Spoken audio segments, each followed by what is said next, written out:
Bam, we're live. 7 standard time, SST, a time zone where nothing is ever on time and you show up whenever you want around a general time. Oh my God, you must be so fun. 7:04. I'm just gonna take it as you really miss me. Yeah, I'm a codependent in your life of needs. Mr. Birchfield, good morning. Ooh, I haven't even talked yet this morning. These are the first words. Woo! I should have warmed up my voice. My father-in-law told me I should warm up my voice before every show. He gave me a little practice. I forget what it was. I did it for like a week.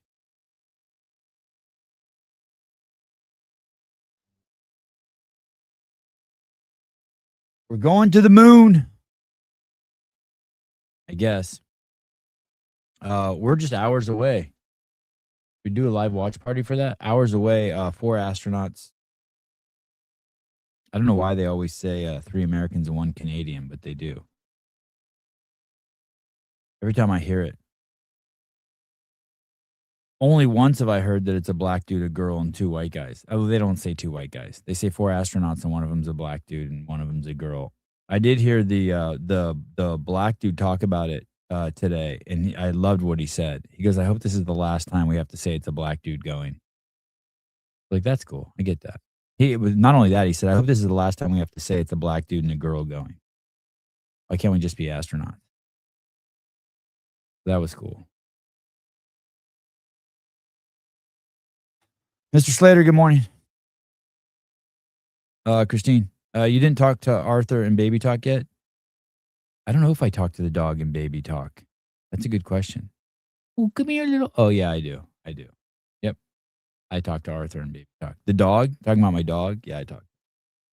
I can't stand Baby Talk. I didn't even know I did it until you pointed that out. I cannot stand Baby Talk.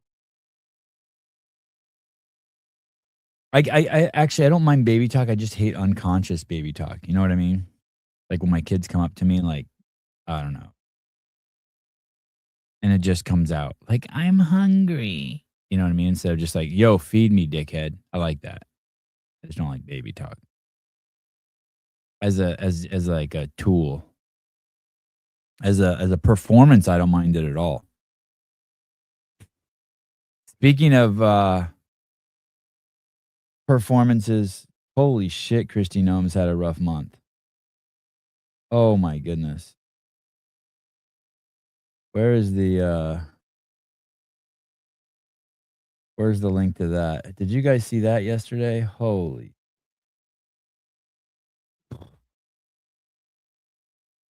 I mean this with peace and love. I'm going to try to say this gently. Because I like Kristi Noem. But I look at her and I see some sort of pathological condition. Like she looks anorexic to me. The excessive amount of makeup. Like she looks more like a Ronald McDonald character to me than a real person. I don't care. I still like her. But the fact that this is what do you mean? This is going to be peaceful and loving. The fact of how she presents herself, like something like always kind of set my radar off. She needed to be 5 pounds heavier and wear 3 pounds less of makeup. That's all. So I was always kind of, it's like just in her presentation, I was like, something weird's going on. And then I try to justify it. "Oh, Sevy, you don't know what it's like to be a woman and to age. And so she's just trying her best." But nah, I don't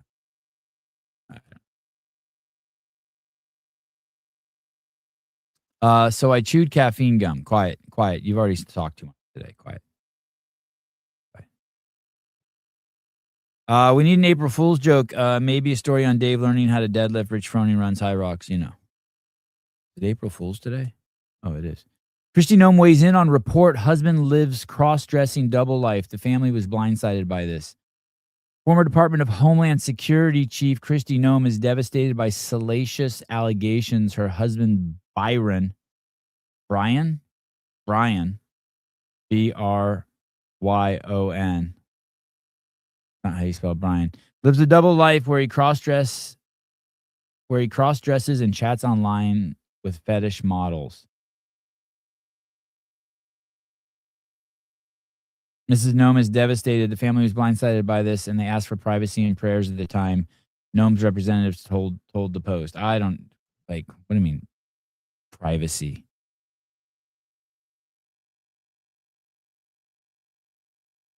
The fact that he's attracted. Oh man, here we go. Maybe you're right. Maybe you're right, Grant. Maybe this isn't going to be nice. Something's like physically is wrong with Kristi Noem. So, and so this guy is. It's no surprise that he likes people with something physically wrong with them. It's interesting though. It's the exact opposite of her. I mean, she's just a stick, right? She's this stick covered in makeup. And I'm not critiquing her job as whatever she had. What was she? Head of Homeland? No.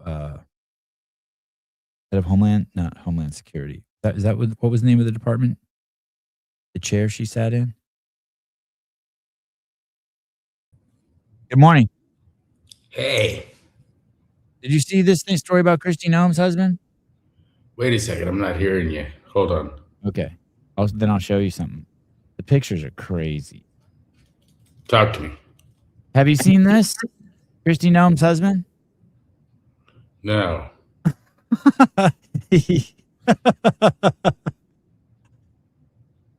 been chatting on. He's a fetish guy, and he came out yesterday. No wonder she's got the boyfriend. Oh, that's right. I forgot about that element. He's filthy rich. I forget how he made his money. Who's that? Is that them? Yeah, that's them. That's before she was anorexic, I guess. Wow. Man, it's been a tough year for her. Yeah, you know what happened was I guess he was in one of these chat rooms and they heard of and I guess you don't identify who you are, and then someone heard his answering machine answer and it said, yep, this is Noem Enterprises or something, I guess he has some sort of business. I forget what it is. And so then the other freaks in the chat room put it together. Oh, he made his fortune in insurance industry. He sent a woman online $25,000. That was nice of him. He traded selfies with one woman he pledged to worship like a goddess.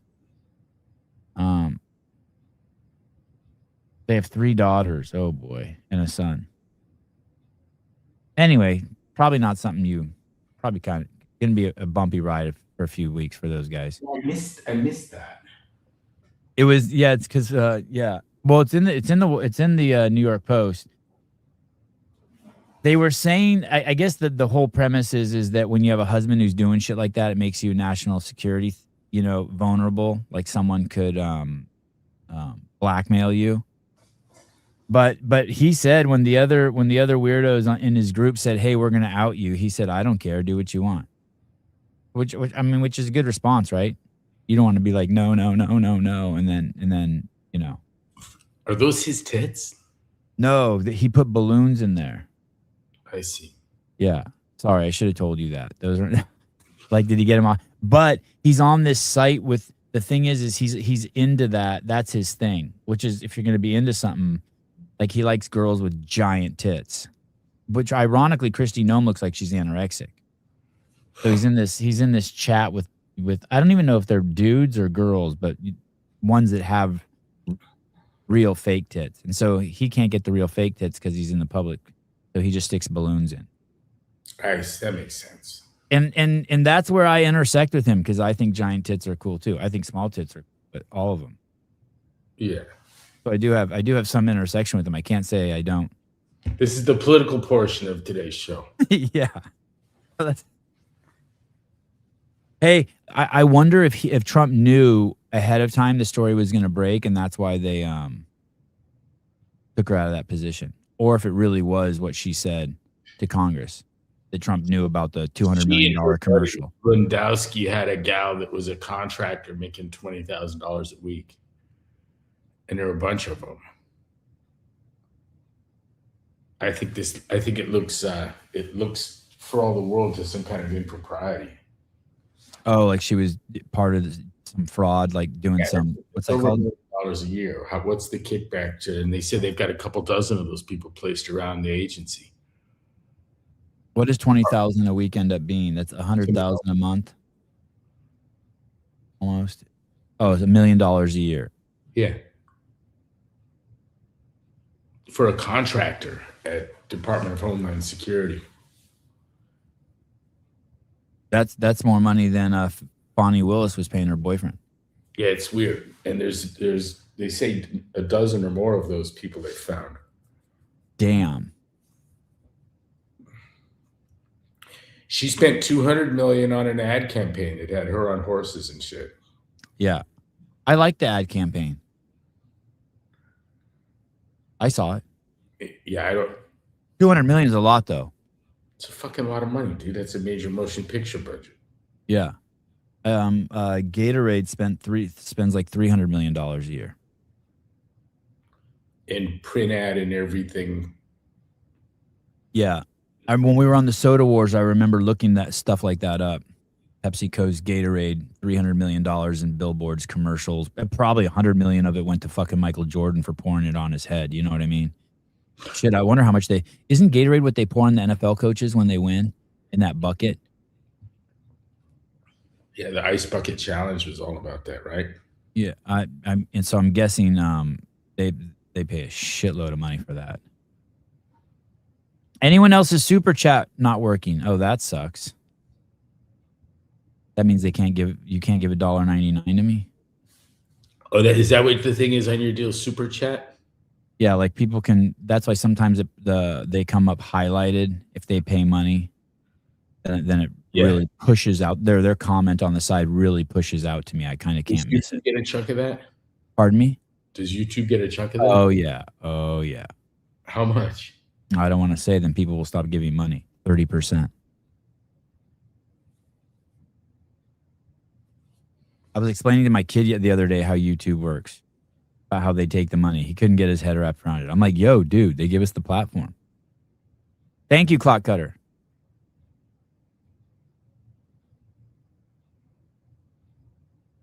Oh, you're going to love this question. Greg, have you considered starting a MetFix meal prep company? I have not.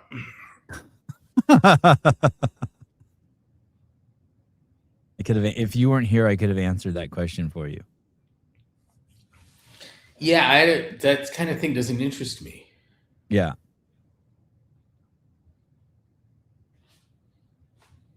Not a product guy, really.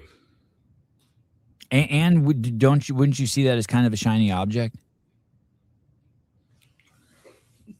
I don't know, man. I like the information business. I like that as a product. Telling the truth? Yeah.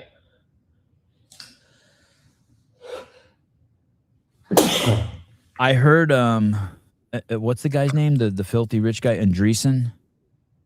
Yeah. I heard him speaking yesterday. Have you heard any of him pipe up lately about AI, what he's been saying about it? No. He's basically saying that all this bullshit about people taking AI taking people's jobs is bullshit. He said the people who are getting fired shouldn't have been working there anyway. He said during COVID, businesses inflated their employment by 25, 50, and up to 75%. I think we kind of saw that when Elon took over Twitter, right? He hacked like 40% of the staff and nothing happened at Twitter. Yeah. He said the whole DEI mess brought way too many people on board. He said, he said 10 years ago, there was no such job as a social media manager. Now every company has a social media manager. And he said, new jobs are going to come just as fast as new jobs go. He was like completely optimistic about it. Yeah, I think that's reasonable. And then the other story that's really filling the news cycle in the last 24 hours is basically saying that ChatGPT is causing people to go crazy. Like it'll basically, there's no way you can stop it from basically convincing you of whatever you want it to convince you of. It quickly figures out what you want to believe, And like there's a guy who thinks he's the Messiah because ChatGPT's told him that. And then it's driving people crazy. Yeah, it's my take is that it will buttress and support almost any argument. And it starts kind of along popular beliefs, what the party line is. Yeah. And but I think it'll buttress any argument, sound or unsound, fallacious or not. And what I struggle with is, what are the advantages to people having fallacious arguments buttressed? Supporting false premises. To a guy who thinks he's the Messiah to support that view for him. Keep them addicted to the platform, right? I mean, that's their whole goal, to keep you on the platform. No?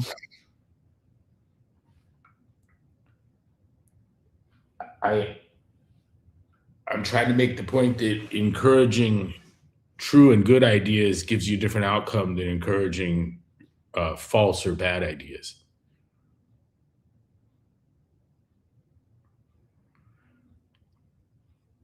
So if I use AI to improve on a design for an airfoil, that's different than an AI that you tell you know how to fly and it says, yeah, do it. Right. Jump in the lap. I know you got this. Right. And so I think I've seen that same kind of thing in in the internet. I don't think the internet I think it made stupid people stupider and smart people smarter. Oh. I think the phone makes smart people smarter and stupid people stupider. Mm. I think television makes smart people smarter and stupid people stupider. Yeah, I like that. From the way YouTube works is basically you put out content, the longer people watch it relative to the length of the video, the more they reward you with impressions and thumbnails. So I have to guess that's basically how the whole internet works, right? In terms from the business model, they're just trying to keep you on screens longer and longer sections so that they can can justify selling more ad revenue on it for higher costs. I'm just talking about from the business model of those guys. So if you got this AI that's behaving in a way that's keeping you on it longer, regardless if it's telling you the truth or making you smarter or dumber, they're doing their job. Yeah, I get that. Yeah, that's their goal. But your point is well taken. Your point is well taken about if it can help you build design a car that gets better gas mileage, then you're using it right.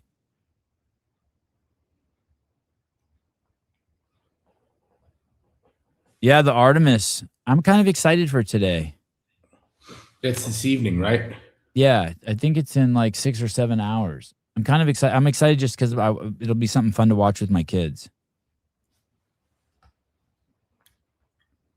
I haven't been following it that closely, but I saw that the timeline was to get these guys up and around the moon, and then something else next year, and then in 2028 actually land some people on the moon. It's pretty ambitious, especially since 3 years ago the dominant theory is that I feel like more people believe we didn't go to the moon than we did go to the moon. Yeah. You're convinced we did go to the moon, right? With you. Yeah. And mostly because of the insights that you got from your dad and his relationship with the projects?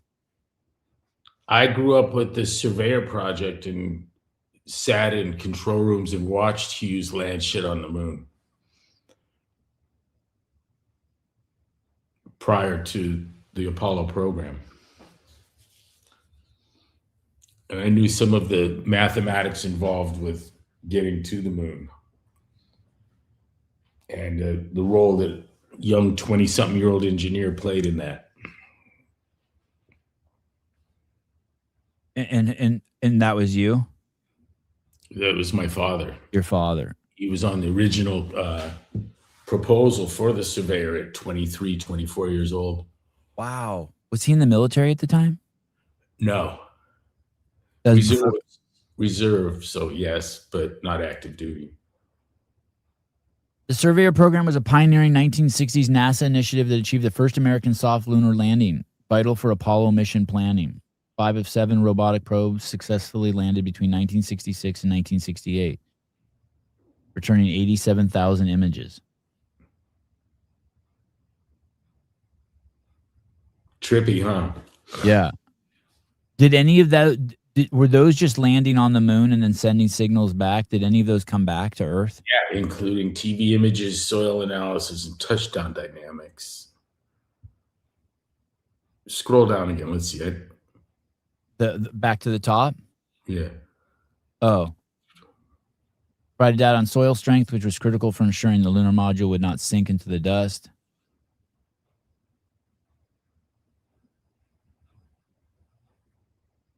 Yeah, it just returned data, I guess. I thought it got some rocks off one of them.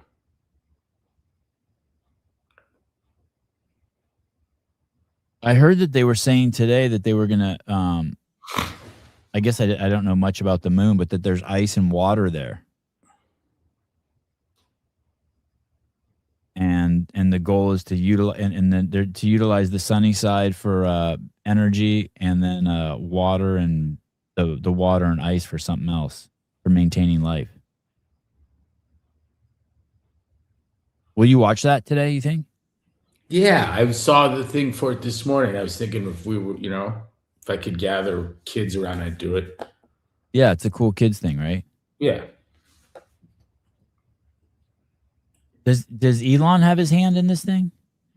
Yeah, isn't that his isn't that part of his rocket?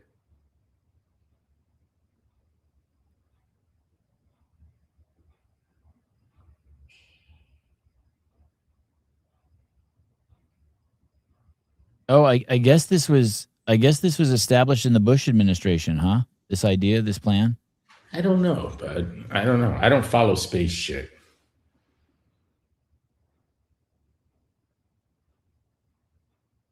Anyway, it'll be cool. They've been parading the news channels. I was watching a bunch of CNN and Fox, and they're parading all, retired astronauts on, talking about the experience. Everyone seems excited. It's never excited me. Space, yeah, me neither. Might be something wrong with me in that regard. I don't know. I've never had any desire to go into space either. I don't really understand that desire. How does the lunar landing compare with the Manson murders in terms of time? Were they Like what year they happened? You were more into the Manson murders? Yeah.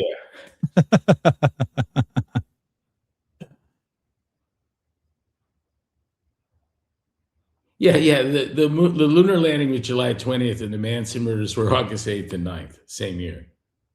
So they're competing for So for me, airtime. that the big summer story was the Manson murders. And and we went to the moon too. Were the Manson murders as big as the OJ thing? Bigger? Fewer channels? Dude, it was horrifying. Everyone was all afraid. And then the idea of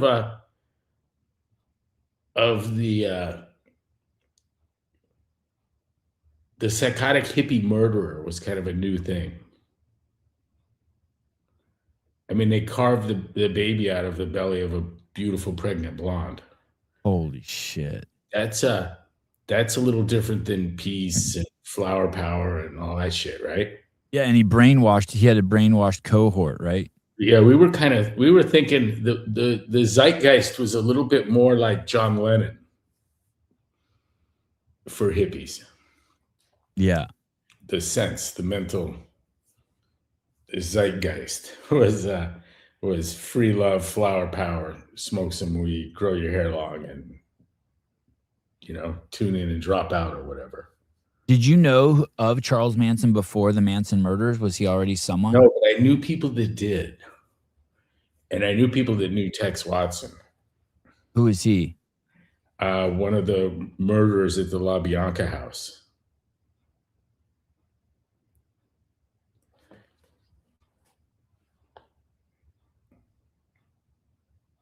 Did they kill anyone else besides her, besides Sharon Tate? Yeah. Oh, he had spent half of his life in prison prior to the murders.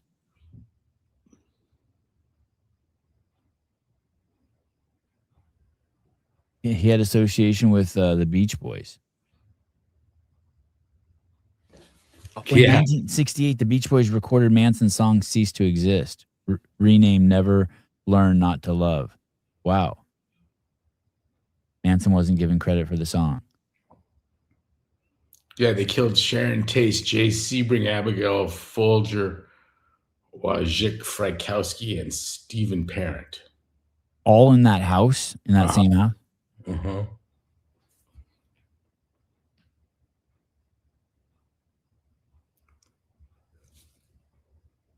Was he at the house? Did he go there? No. So he didn't actually do the killing? Right. He just ordered people to do it? Yeah. Dude, I didn't know any of this. Yeah. Quite a fella. Yeah, wow. He had a local reputation as a con artist. Wow. I really enjoyed the Once Upon a Time in America, the Quentin Tarantino take on that. Oh, that was about the Manson. Yeah. Yeah, you haven't seen that movie? No, I guess not. Is that with Brad Pitt? No. Yeah. Oh, maybe I did see that. And Leonardo DiCaprio. Maybe I did see that. It's good. In an interview with Diane Sawyer, Manson stated that at the age of 9, he set his school on fire and was involved in petty theft and never went to school. Oh man, he was put into a boys' detention center at the age of 13 because they couldn't find a foster home for him. Oh, so he was trouble from the beginning. I didn't know that. I thought he did the killing.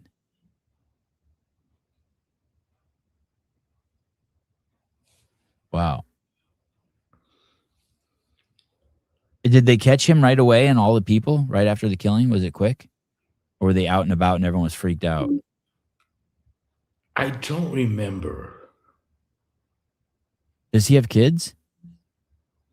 Oh yeah, he does have kids. Around October, about 3 months after he and his pregnant wife arrived in Los Angeles in a car he had stolen in Ohio, Manson was again charged with a federal crime.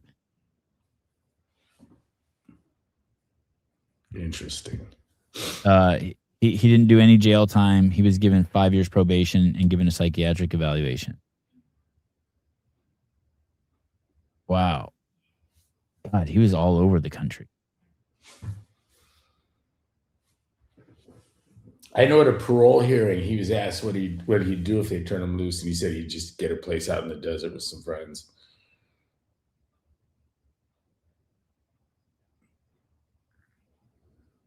The only thing I remember is as a kid, I heard him say he was in prison, and he said, "I'm not the one that's locked up. You guys are." We're thinking, "Oh shit, this guy's batshit crazy." Yeah, perfect. Yeah. I remember I was young. Oh man. I should read this wiki page. Do you remember how long he was free after the killings? Was that scary? I'm just guessing because I just remember the OJ thing. It was on every channel nonstop. I don't remember how they caught it. Let me ask. When there were big events when we were younger, even 20, 30 years ago, if there's a big event, it was on every station and everyone knew about it. I just feel like there aren't events like that anymore.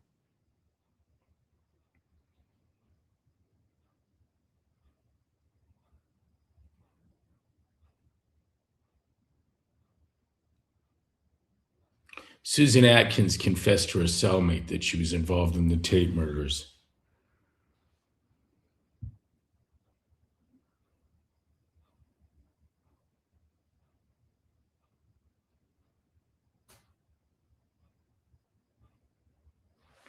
Yep. So when they got arrested on auto theft charges shortly after the murders in October, so we go from a early August to October.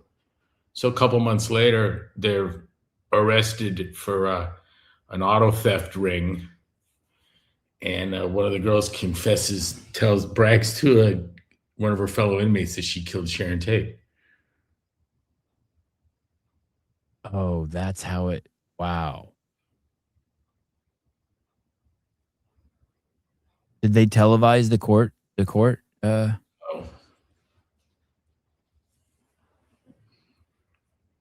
Are you following the Oh, of course there's an Armenian involved. Sabian. Hey, are you following the birthright citizenship stuff? Yeah, remotely. I was trying to understand, are they trying the 14th Amendment, or are they trying the fact that Trump has executive order, or both?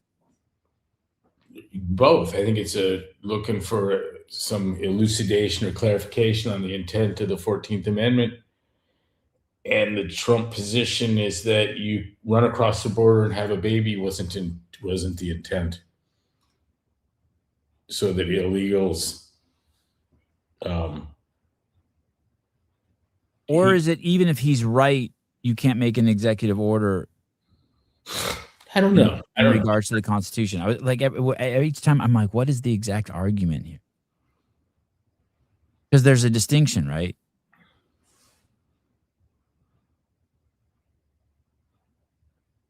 Yeah, there's quite a ring of Chinese sending pregnant girls over here to have kids to give them access. It's a business, right? Yeah, so that if there's an exodus from China, you can have access here because your kid's a citizen.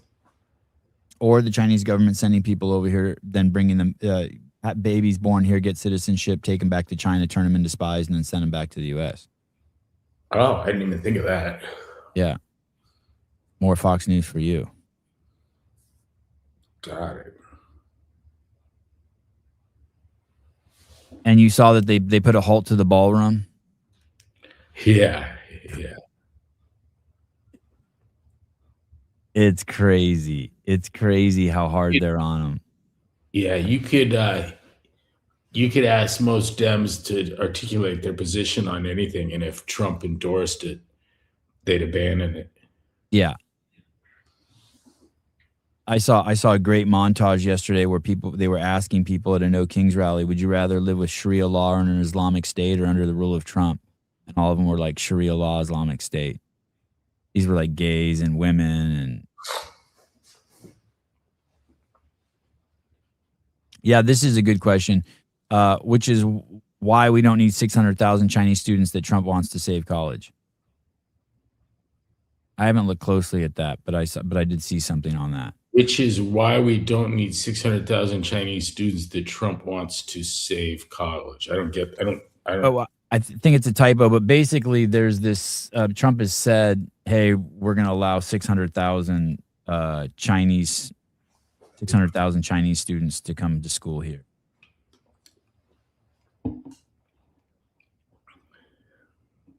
Trump allows 600,000 Chinese students in U.S. Trump defense plan for 600,000 Chinese student visas. To study what? I don't know, probably physics. What do Chinese people study? That's what I don't like.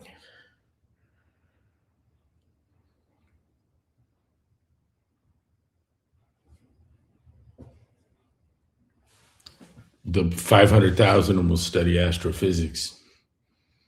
Yeah. Former National Security Advisor Michael Flynn criticized Trump's comments on X, writing, sorry, Mr. President, if we didn't allow 600,000 Chinese spies to steal even more intellectual property and other ideas about how to dominate our way of life, it wouldn't make a dent in U.S. colleges and universities.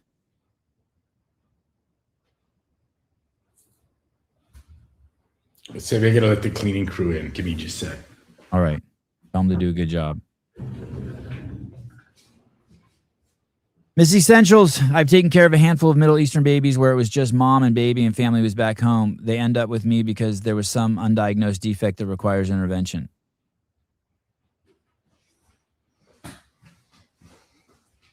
He says we need the foreigners to save universities to keep them going. Part of that being 600,000 Chinese to pay for the tuitions.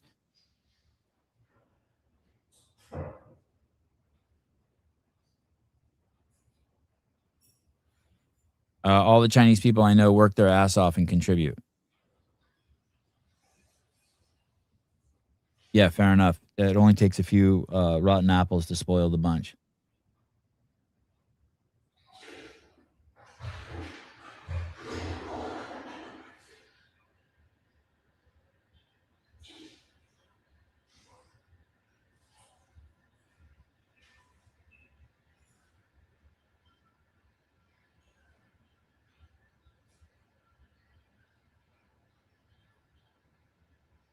Yeah, in the Central California area, I see a few months coming in from a month coming in from other countries at 30 plus weeks pregnant. Are you a nurse, Christine? And they were sent here for dual citizenship.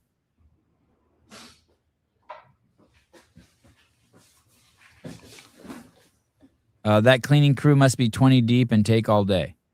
It's crazy. Yeah, it's 10 in 5 hours. Close. You were close, Yeah. Kenneth. So what's up with you? What have you been in the week that I've seen you? How are things? Oh, yeah, it's like a crazy planting week here. I think I sent you a video of the tree getting dropped. Yeah, you know what's crazy? It came in like 480, so it was crazy pixelated. But is that the tree that they didn't want to put in the center of your lawn? Yes. Yeah, that thing is nuts. Yeah, it's a 35-foot, 10 inch diameter sycamore. Yeah, that thing is nuts. Are you okay with me showing it? Yeah, go ahead. Okay. Yeah, that thing is absolutely nuts. If I can open it. The crane was 3 hours setup. Wow. It's full of counterweights for the crane. Say that again? It was 2 semis full of counterweights for the crane. Just for the one tree, or did they move a bunch of trees? They moved just that one tree. But they had to lift it over the house from next door. How old is that tree? Do you know? Yeah, I'm going to guess 10 years old. And did it do its whole life in that pot, or was it in the ground and they excavated it? I don't have a lot of background on it. It's a good specimen, though.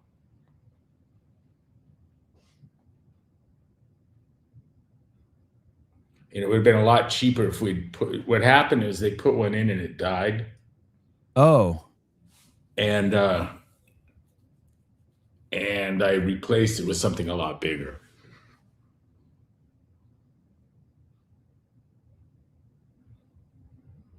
Is that your filming job? Yeah. Yeah, very good. Oh, thank you. Very steady. Hey, did they say why it died? Did it die because of the climate or the roots or fungus? Oh. And I know the Acer family are all kind of susceptible to that. It may not have come from Arizona. Does a tree like that come with a warranty? Some do, some do not. My crested saguaro did not. Oh. Yeah, I wouldn't think it would. That wouldn't. Did we show that before? Yeah, that thing's insane. Yeah, How's it doing? It seems great. It's wrapped up in the shade cloth and will be until it cools. They're going to shade it while it's growing roots. So the whole summer? Yeah, that's my understanding. We had some freakish winds. It was acting stormy last night, and I was afraid for it because we put in a few new trees. In the roundabout, the cul-de-sac, the circle? Yeah. There was a planter block wall there about 10 feet across, about 4 feet high. Mm-hmm. We ripped that out and put a 150-year-old olive tree in the center. Oh, that's cool. And last night it was hot, big gusts of wind. But, in Santa Cruz, I lost the top 30 feet of that one sycamore from a microburst. Yep. And we get those here too. God, I wouldn't think Phoenix would have that. I guess I don't know. It says Phoenix often gets winds up to 60 to 70 miles per hour. Yep. Microburst of 115 miles per hour. Holy shit. Tempe had a little storm that removed every tree in the neighborhood. That's like tornado-esque. It was a trip. Do you remember a couple of years ago in Scotts Valley here? I was coming up this weekend, but you're not here. No, I'm leaving. Yeah. Do you remember a couple of years ago, Scotts Valley had a tornado touchdown right up 20 miles from our house, flipped over a bunch of cars on the main thoroughfare.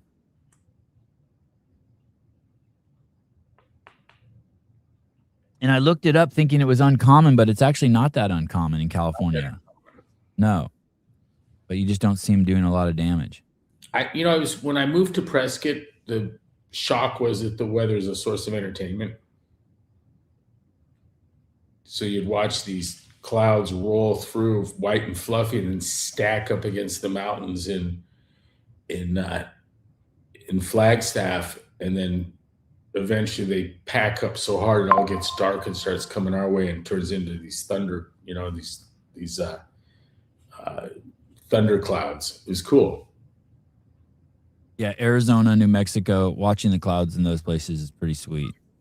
You can watch a system build until lightning strikes somewhat proximate to where you're standing, Yeah. It's dramatic. Yeah.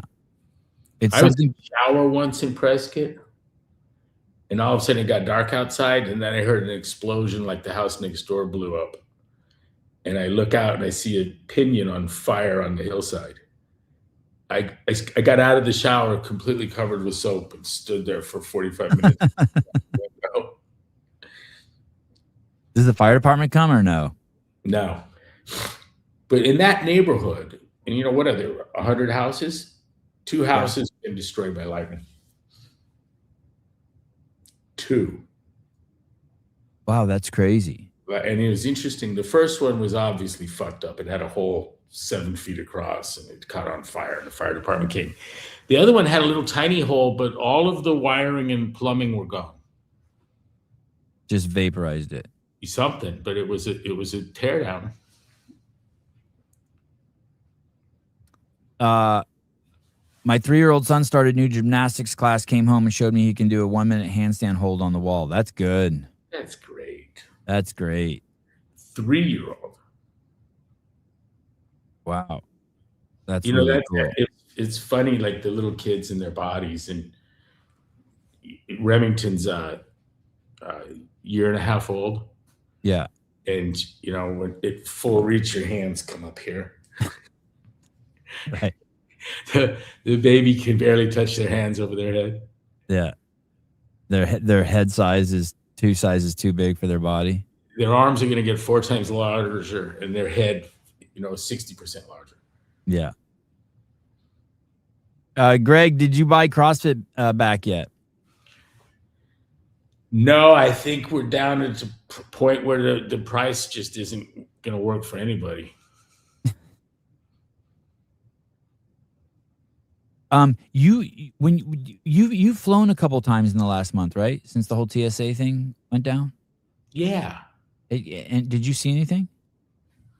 In terms of what? No, what? No. In terms of chaos at the airports, the news is making it sound like there's chaos, but I've been following the TSA lines in San Jose and San Francisco, and San Francisco does. So careful what you say, honey. What you need? Oh, good. Okay, that's okay. San Francisco doesn't even use TSA. They use contractors. They don't use government-funded TSA. So is that funny. Right? That's what Google said. I heard that too somewhere. And it's funny. It's all the shithole airports, I think, that are having the issues. Like, I just keep hearing about Atlanta and Baltimore, and I'm like, hey, those probably were at. I know Atlanta's ass. New York and Houston. That's where you flew into? No, but that's what I've heard. Where it seems the news stories are coming from there. Okay.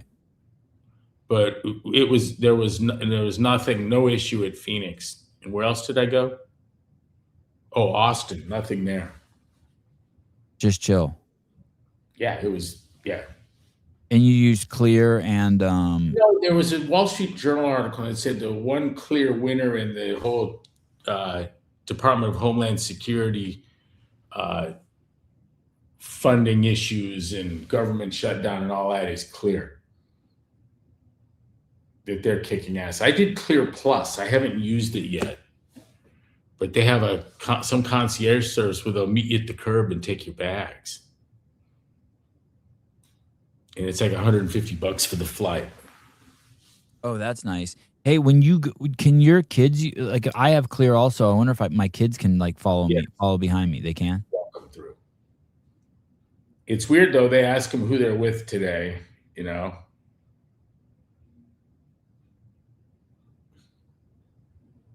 When I went answer. Oh. I go, you better say something. They're gonna fucking keep you. She did that. When we walk up, I see two cops. I know, hey guys, what's going on? And then Robbie steps behind me. And the guy goes, oh, well, you don't like cops? She sticks her head out and goes, no.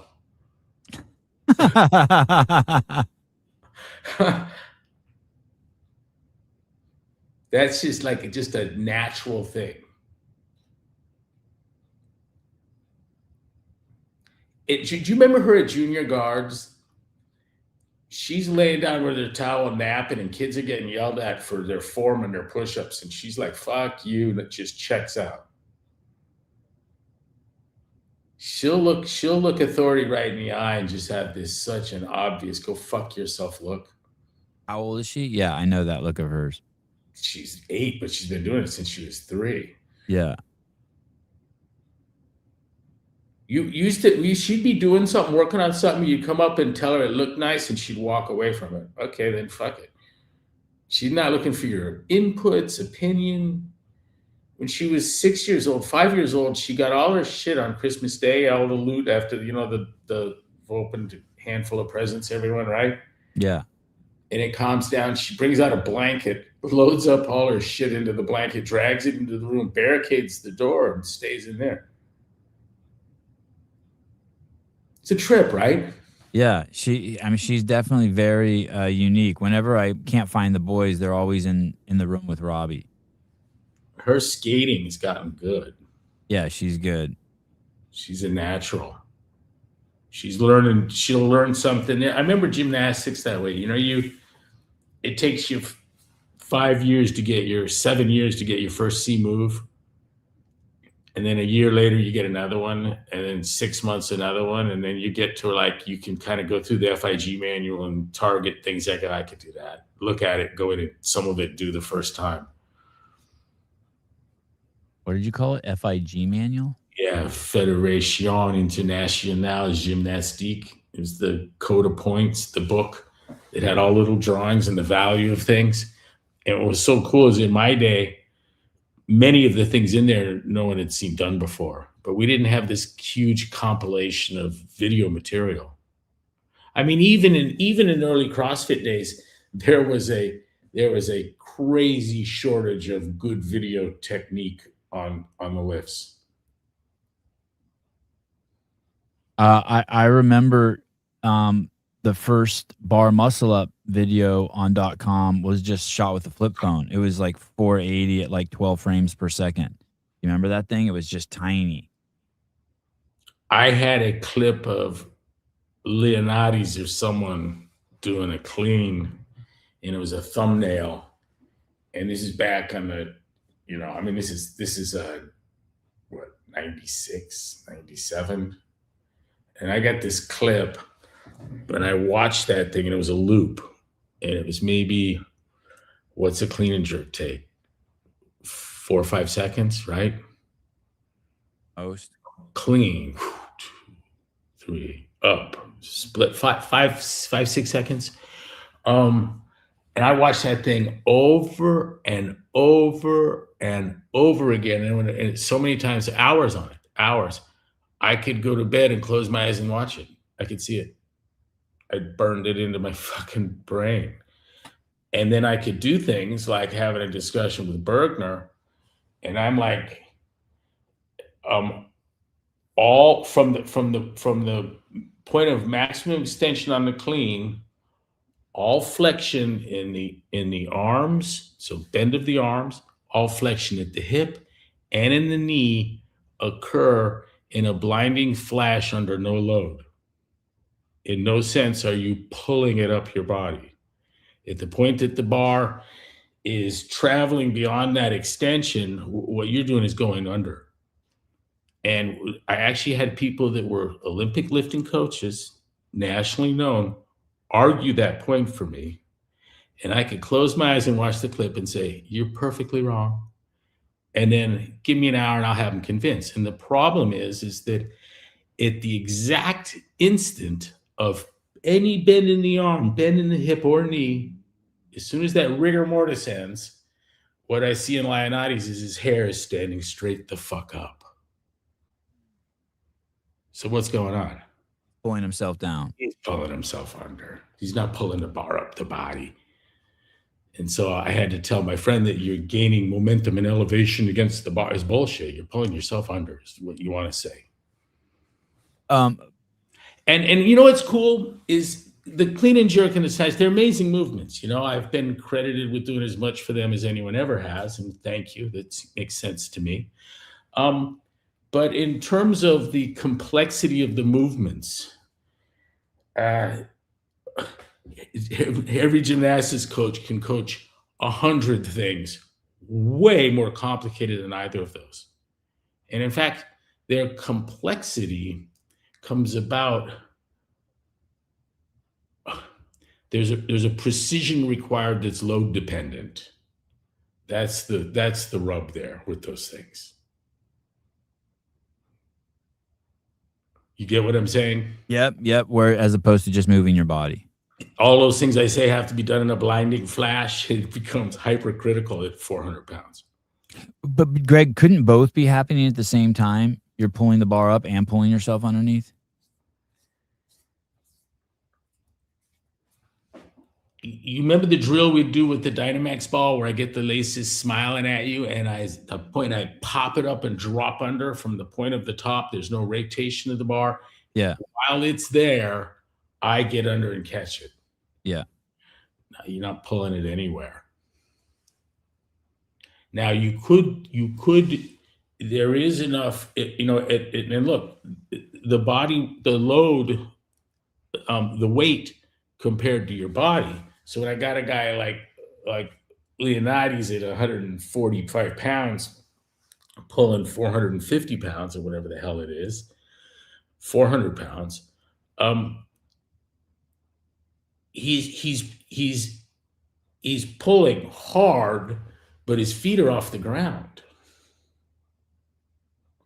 Imagine this. Imagine if you could, this is the what's going on, and I like this. Imagine we find what the maximum weight you can shrug is, all right?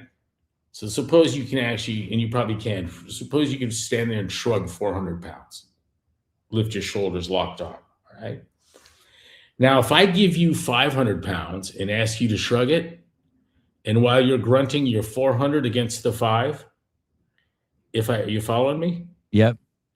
If I hit the button on the trap door, you're going to go down faster than gravity, as though it's shot like an arrow from a bow, because you're pulling 400 pounds on 5 and all of a sudden you're not on the floor. Oh, I see. And that's the dynamic of that movement.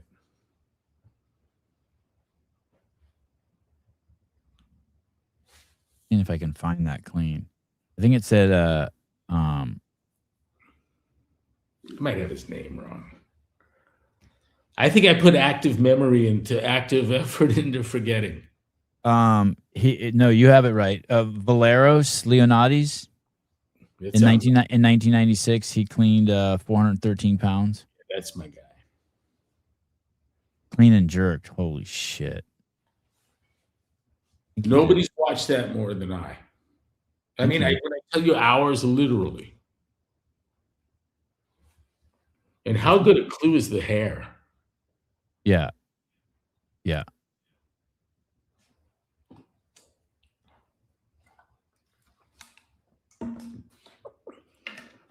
Oh, he's got.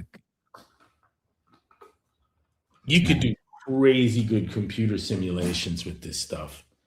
The physics is so simple. It's so set. The articulation of the body, the amount of parts that can move and don't so simplifies things. It's really it's This looks like it's going to be a snatch. Does that look like him? yeah, it does. I had a thumbnail in black and white. This is in 95.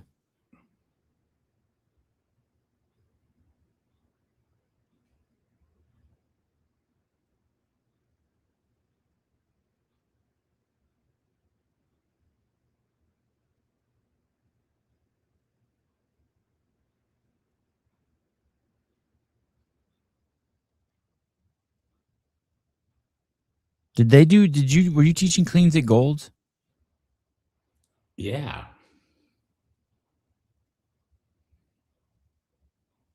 Did you ever have it? There was a lot. The power clean was a Gold's regular. That can't be denied.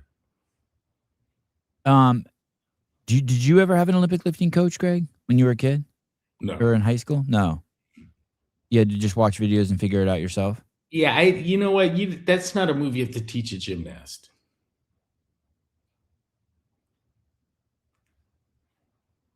They just watch it enough, figure it out.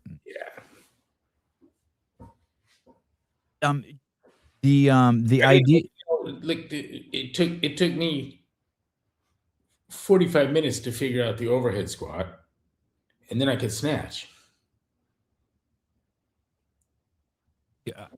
specifically the motor recruitment pattern, making sure you're not pulling. You just figure that out. You get the bar overhead and you get the right grip, and you realize that if it comes forward, you're fucked, and coming back kind of helps a little, and you figure out where that sweet spot is where you can actually squat with the 95 pounds, and then a straight arm yank at that grip and sliding under and catching it. There's a pretty natural thing. I mean, how many release catches on the parallel bars or the high bar remind me of that? All of them, in fact. I bet you Dave Durante learning a clean was like a 3-minute effort. Yeah, I bet you this is how you learned it too. I used to clean and snatch at Gold's, no spin bars, metal weights, concrete floors. Do you remember that? Doing it with no spin bars? Yeah, dude. I mean, Eva put 135 pounds overhead at Family Fitness and just launched it onto a tile floor. Without a spinning bar? Yeah, that was even with an Olympic bar, but with metal plates. And that was the look then. I was like, oh, I think I might be done here. And a week later, bam. So I do give her some credit for the spa fitness center departure, which, as much as any other thing, kind of launched CrossFit success. I learned on a bar that didn't spin too, just at a family fitness type center, like a locally owned center. The medicine ball. And if you think you need a spinning bar to do it, you don't understand the movement yet. I mean, you'd think that'd be easier for gymnasts too, because they're used to like playing with the bar. They know how tight to squeeze it to stay on it, or how tight to hold it to let it rotate under your hand, right? Right. I mean, that was the whole thing with the clean. At some point, you had to loosen your grip so you could turn underneath it, because the bar wasn't spinning. I wonder if there's any value in learning it on a bar like that. Look at the ball. I'm pulling it with my fingertips, and then I got to surrender that entirely. And before it can fall, come under and catch it with my fingertips. You're going from a system under tension to one under load as fast as it can be fucking done. You're pulling, then you're pressing, and with a transition time equivalent to how much you want that 400 pounds to pick up a head of steam before you stop it. Right? Yeah. Hey, when this is falling into the weeds, but when Josh Everett used to do that split jerk, did you have any issues with it, or did you like that? No. What, the way he did it? Just the fact that he would clean he would clean into a split jerk, or into a split. I don't even. I guess it's not a split I jerk. like all that shit. I like I like that too. I like the B squat, I think they called it. Is that right? Look that shit up. I never see anyone do that anymore since Josh B squat. But Josh would clean 300 pounds. Unilateral exercise that places 80-90% of your weight on one leg with the back foot acting as a kickstand. Oh, the B stance squat? No, that's not what you're talking about. Yeah, it is. Oh. It is fact. For like learning a pistol? No, I don't know. Just do it. It feels real. There's nothing unnatural about that. And not on the fucking Smith machine. Jeez.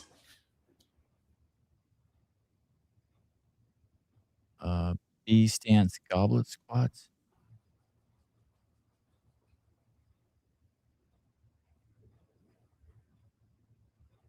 Funny that I've never even heard of this.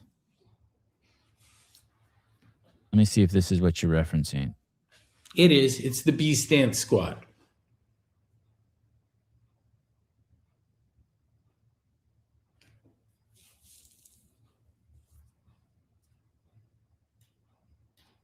You gonna do one? Am I gonna? No. I said, is she gonna do one? Okay, yeah. It's got a wow. Is that the hybrid? Is that the hybrid of a lunge and a squat too?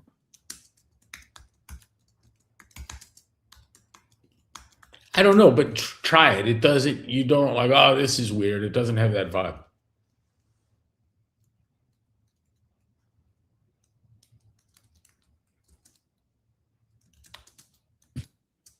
Trump's going to the Supreme Court today to listen to the I know. oral arguments. I think that's pretty cool. Yeah, I wonder if he thinks he's going to intimidate him. Is he going to say? Do they have to tell him, okay, dude, you have to be shut the fuck up the whole time. You can't say one fucking word. Because you'd be, oh, that's bullshit. You know what I mean?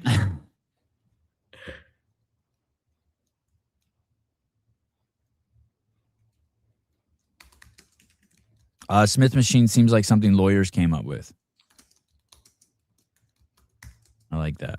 Oh, I tell you what, man, lawyers know all about the Smith machine. There are two verdicts that shape the industry powerfully. And one is the S hook instead of the carabiner that straightened out, and the guy pulled down the bar 400 pounds into like C2 and disintegrated it, leaving himself a quad.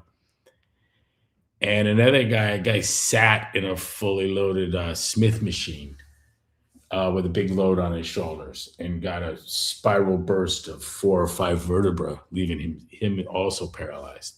Ooh. But those were the two, like, those were shaping. That was industry shaping. Overnight, every middle school, every high school, every gym started. That's where half of the athletes in the world saw their first carabiner.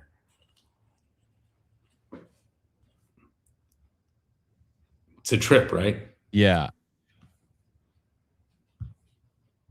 I typed in Smith machine accidents. I'm not getting anything good.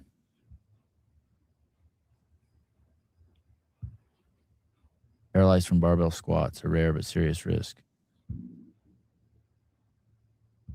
Smith machine murders bodybuilder.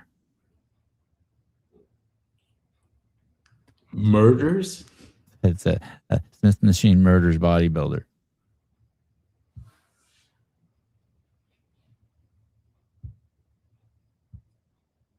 Oh shit! Here, I found one. My God. I mean, if you're not going to use the whatever those bars are that stop it from going all the way down, then what's the point of even using the Smith machine? Look at that shit. You know that? What'd you say? I can't even look at that shit. I can't even watch someone on a Smith machine. Oh.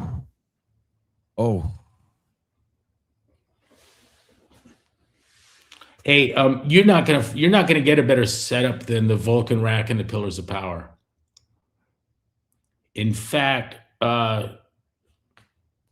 Karin's son had a popular name brand rack in the garage and got tangled up with it and the bar and ended up putting a rib through the lung. And they got a pretty good bleed out of it. Ended up in a trauma unit and surgery. And I told him, get rid of the fucking rack and do this, man. So we got the Pillars of Power and the Vulcan racks to go with it. But you set that up so it's a quarter inch below your deepest squat, right? Yeah. Yeah. And if you were to pass out or take a headshot, the bar's not coming down with you. It's got 4 pins. Dude, you could put a UPS truck on that. In fact, UPS has a museum of shit they broke. Mm-hmm. And one of them is an Iron Minds piece of gear. It's their pulling platform. Someone at UPS bent that, and it's a mystery as to how that might have happened. Because they didn't think you could do it running over with the truck. Strossen's a good guy that runs Iron Minds. Yeah. He's one of the unsung heroes of the whole industry. And you have a bunch of these, right, in your new gym? Fuck yeah. I can run 10, 15 people at a time. Everyone going to get their max squat and don't have good spotters around. Is there any other use for this besides that? Yeah, I would because it's a big piece. Yeah. Sometimes it's kind of cool to deadlift off them. Come up, plop it on, lower it, drop it on, and change the weights from it off the ground, you know? The lowest it goes is 22 inches. Yeah, I like that. So if I'm running, I got 7 of you, and we're going to start at 135, and we're just going to add 10 pounds each lift in a little circle thing. What I want you to do is stand in there, bring it up, lift your chest, and then put it down on the rack. We'll change it. Next guy, you know? When I did rock wall climbing, it always freaked me out that the carabiner was the only thing between me and 60 to 100 feet.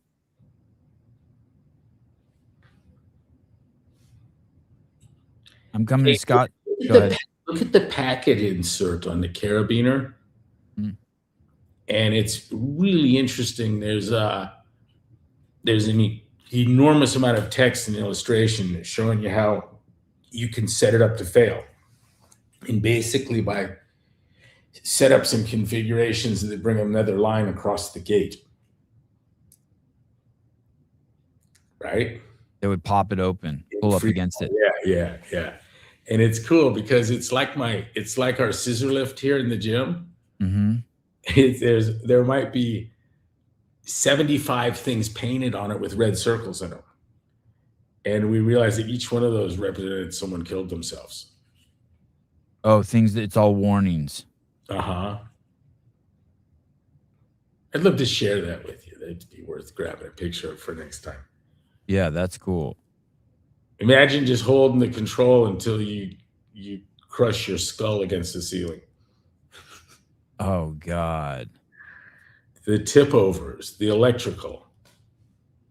We were watching the crane yesterday, and they was telling me the crane operator's got an engineering degree or a physics degree.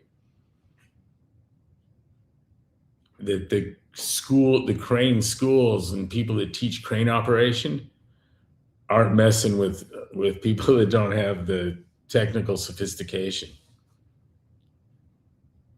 And I go, man, you must spend like 6 weeks just on electrical lines, right? And do they? Yeah, and then the big section on winds, and then the rest is obvious physics. It sucks that whenever I search for videos now, it's always giving me TikTok and Facebook. Like the default on Google is not YouTube, and that's their own fucking platform. What if you put it in as a search string and then hit videos? Doesn't that come out almost all YouTube? No, if I don't type in YouTube, I put in scissor lifts tip over. Oh yeah. Well, the first two now are YouTube, and then Facebook. Yeah, you're right. I just feel like even when I hit videos, yeah, the most of them aren't YouTube. What's your browser? Safari. Oh, try Chrome. Yeah, maybe that's what it is. I don't want to watch shit on Facebook.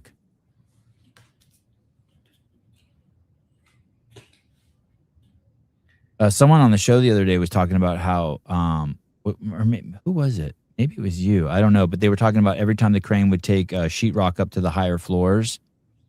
Or maybe Sousa was telling me the story. Sousa was telling me that he used to work at his job where he would work in these, tall buildings where the cranes would have to pull sheetrock up to the higher floors, and then you would be on the higher floor unloading the sheetrock off the crane. And he said anytime the crane was operating, someone would blow a whistle and everyone on the job had to stop and move out of the way. Couldn't have the crane operating and dudes in the building working, except for the dudes who were unloading the sheetrock. Said and it had to be coordinated perfectly. And then he said, and then you would finish unloading the sheetrock. They'd blow the whistle again. The guy would just sit in the crane for hours until the next load, and everyone's working again. I understand all of that. Yeah, I bet you those dudes make a shitload of money. How much do crane operators? They're the highest paid people in construction. Oh, here it says they only make 60 to 70,000 a year. Really? In New York City, they can make 100,000. God, I thought they would have made way more. Yeah, me too.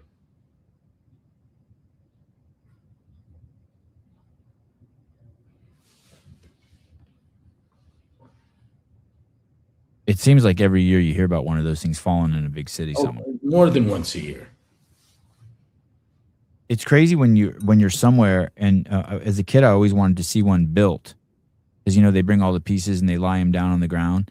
Yeah. And then you leave your house and you come back and the crane's up. You're like, how the fuck did they get that thing up? Yeah, they're amazing. The physics is cool. Adam, they make more than that. Yeah, here it was saying they make $30 an hour. I would guess it was like $200 an hour.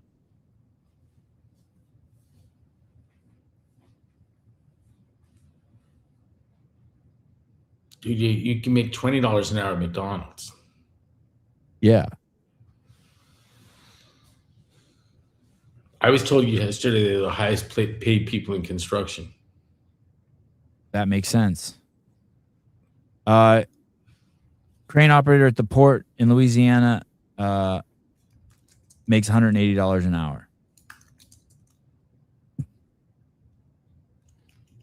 Vast difference between crane operators and sheetrock crane operators.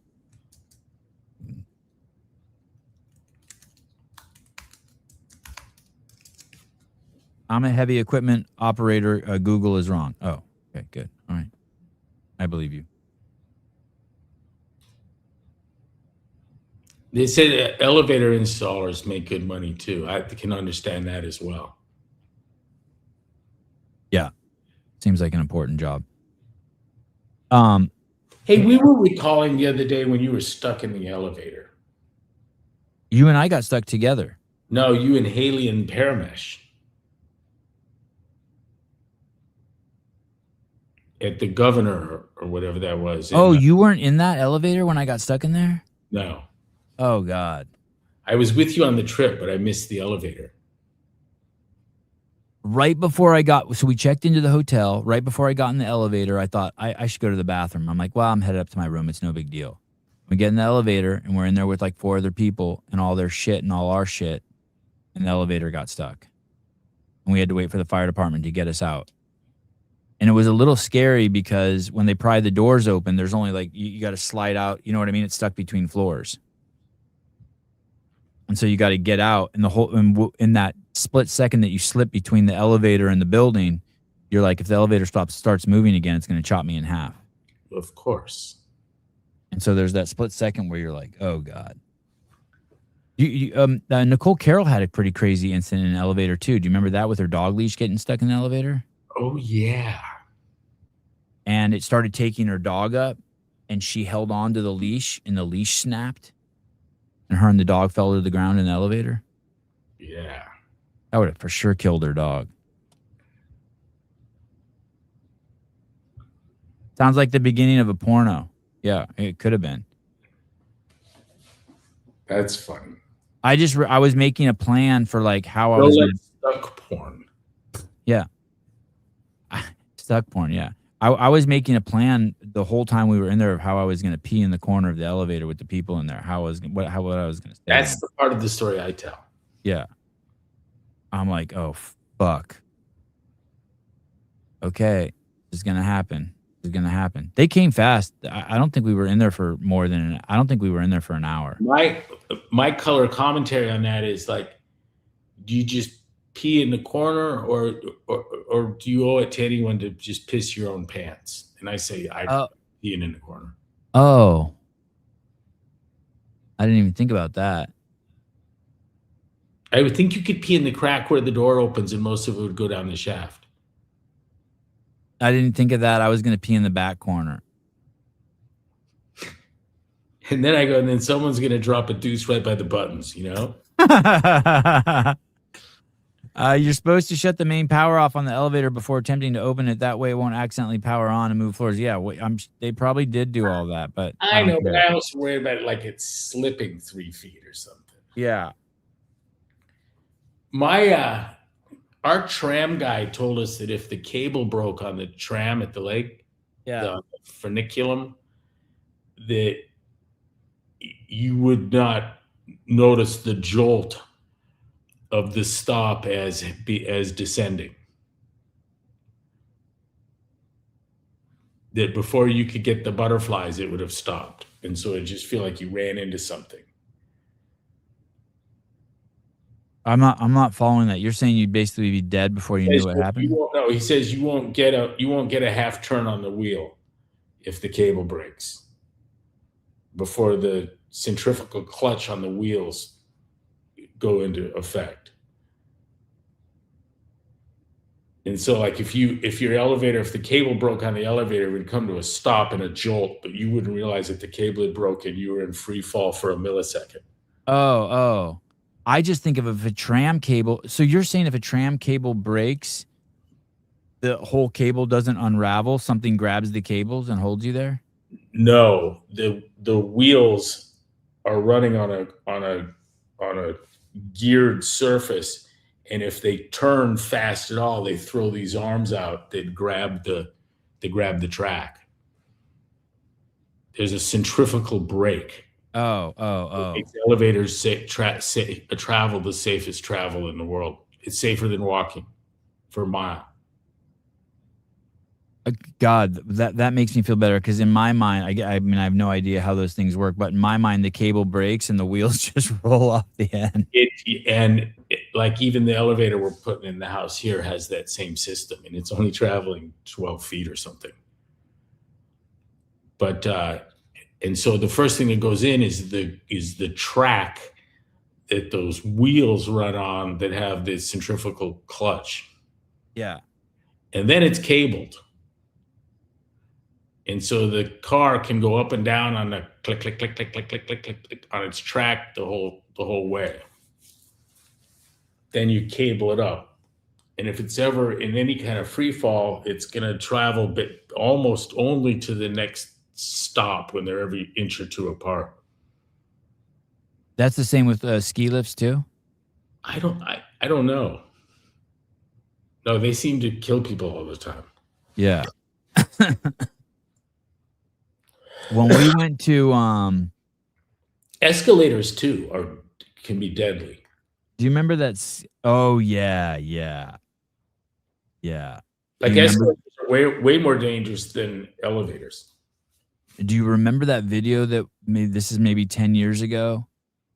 And the lady gets to the top of the elevator and that steel platform at the very top free falls into the gears of the escalator. Yeah. And her kid falls in and she jumps and throws her kid out and then she falls to her death. God, that was brutal. And you just get, I just picture you just get ground up in there like a wood chipper. Our French super cop, Remy, his dad had an escalator service company, and he's 4 times in his life had to pick pieces of people out of the machinery. Oh my God.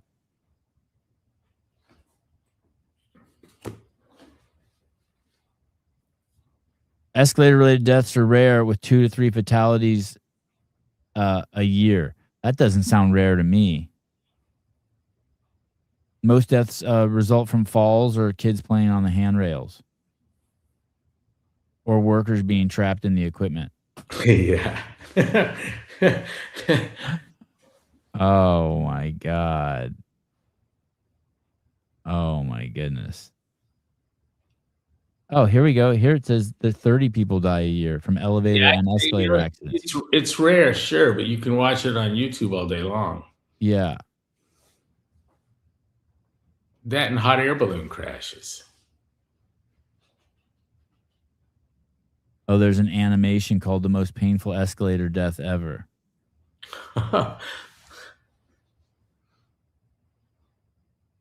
That's like the kind of shit my kids YouTube.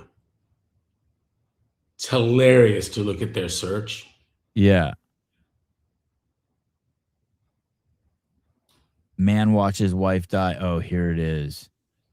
Man watches wife die in China. I think this is in China. Yeah. I don't know. Here, see, she's carrying the kid.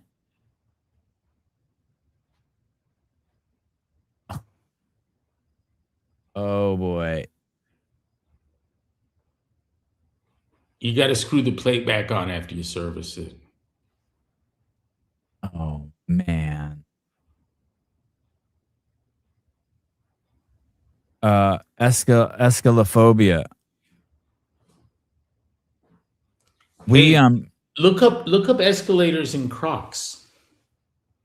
Greg and I were in Kenya at the airport, and we had just checked in at the ticket counter, if that's what you want to call it. And there's this family. Do you remember that family? And they were standing at the bottom of the escalator. It was a man and his wife and his 3 kids, and they were just staring at it.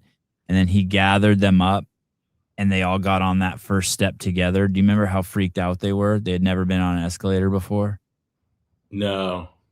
That's one of those things as a parent. I remember introducing all my kids to an escalator. Look at the Crocs in the escalator. And some people have made videos, but you get the toe of that started, you're going to pull the kid's foot into the machinery. Oh, geez, yeah. Crocs are notoriously unsafe on escalators because their soft, flexible, and high friction resin material can easily get trapped in the moving side skirts or comb. Oh boy. You have a fucking panic attack. Testing Crocs on escalator. Yeah, that doesn't look fun.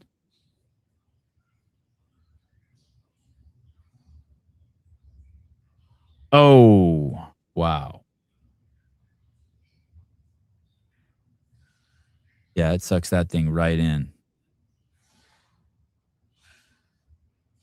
Patty saw many escalator injuries in the Galen spurting stores I ran, usually always shoelaces getting stuck or someone stumbling.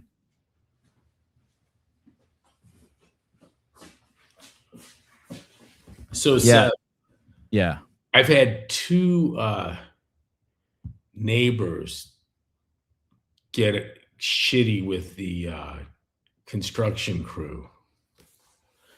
And my construction crew's so polished and so skilled, and they put so much effort into not being disruptive. Yeah. But you got a 150-ton crane coming for you let everyone know ahead of time. What can you do? But I've twice had a neighbor get shitty with my construction outfit to come back later, and one of them multiple times, to beg for forgiveness and ask if what he could do to make it up. The neighbor? Uh-huh. Yeah, two different neighbors. Both are like ashamed of themselves, kind of shit, right? Yeah.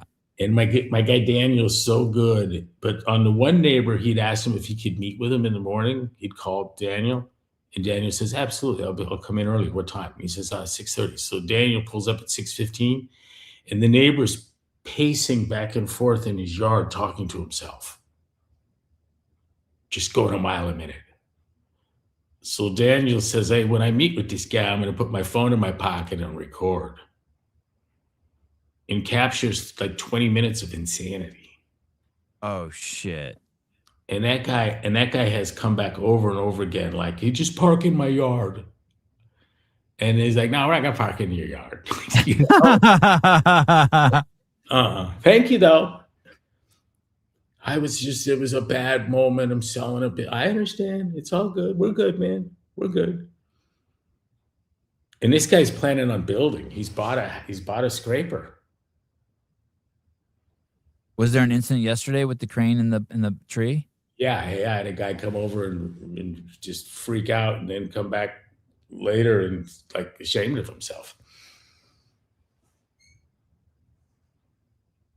And you told me before the building started about how you addressed all the neighbors. I mean, shit, people would die to have neighbors like you. The gift cards and the. It got out of the way. And you know what's funny? One of my neighbors is like, park in our yard, park in front of the house. I'll open the gate, go all down the side, block us in, make yourselves at home. So anytime someone complains, I send her some fruit or steaks or something. You know what I mean? Mm. I deal with the complaints by sending the nice lady a gift every time someone complains. Yeah, smart. Well, two of my neighbors have put Jersey barriers in front of their house so that we can't even use the available legal public parking.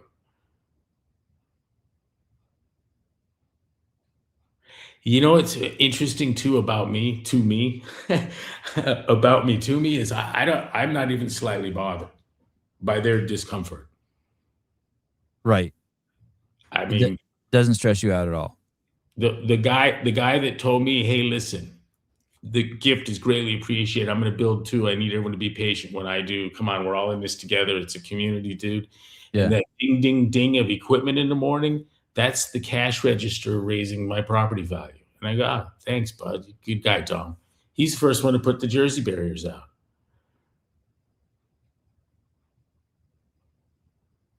Isn't that funny? Yeah, it's crazy.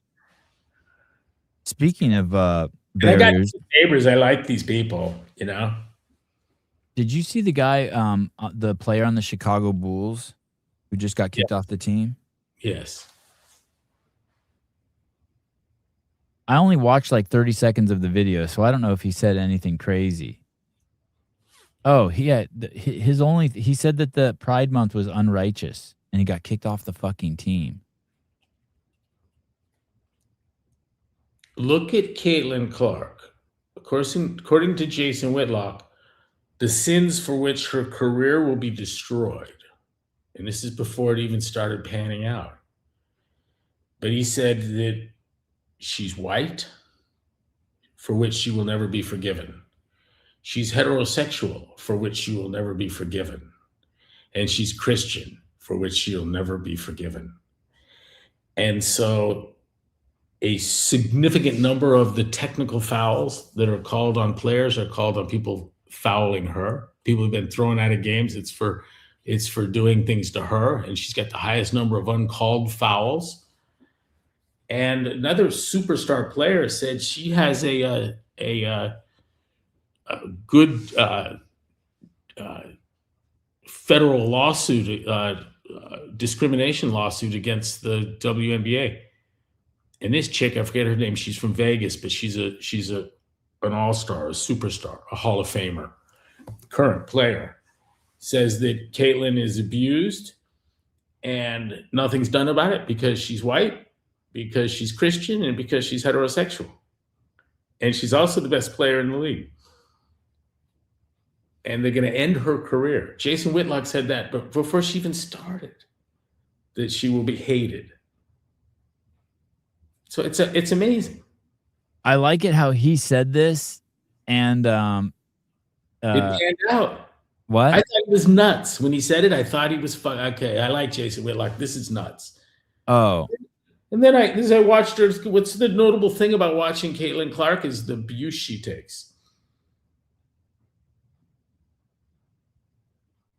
and she's the biggest thing in the sport by far. They've all gotten 30, 40, 50% raises because of her.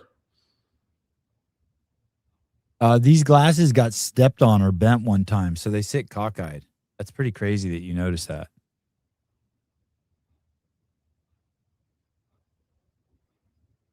That's funny. Oh, this is a good conversation. Did Greg have any thoughts on quarterfinals programming, or does he want to ruin his day talking about CrossFit? Like Matt. And then someone wrote, Seema, Greg never gave a shit about that.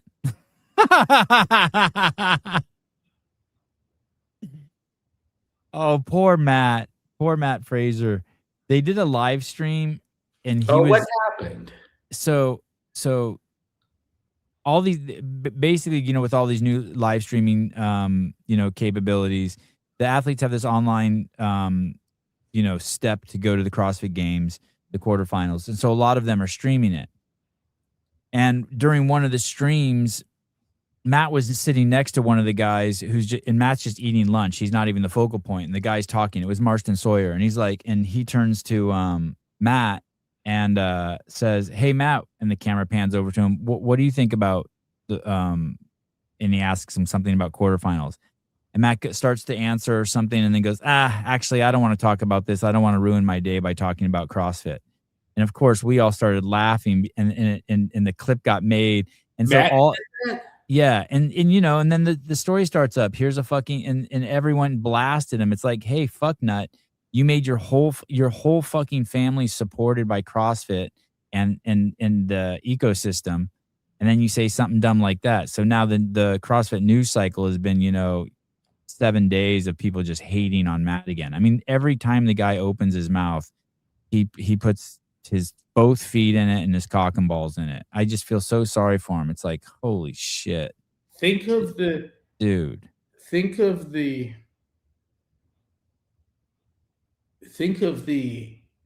issues and challenges and the oddity of a young man who both of your parents are Olympic figure skaters. Yeah. Is he an only child? No, he's got a brother. How's he doing?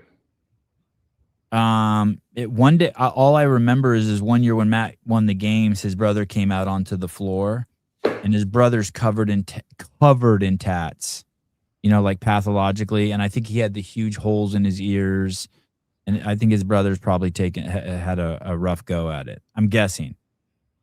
He looks like a retired drug addict. Yeah. Is the look. You know what I mean? It's weird. I can't imagine my dad a figure skater. Right. You don't think of Dick Buttons having kids, you know? Was that the guy's name? Isn't he the ex-skater himself?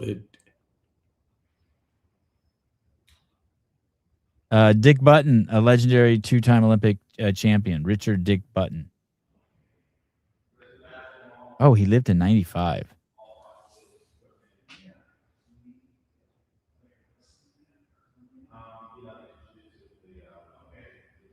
Wow.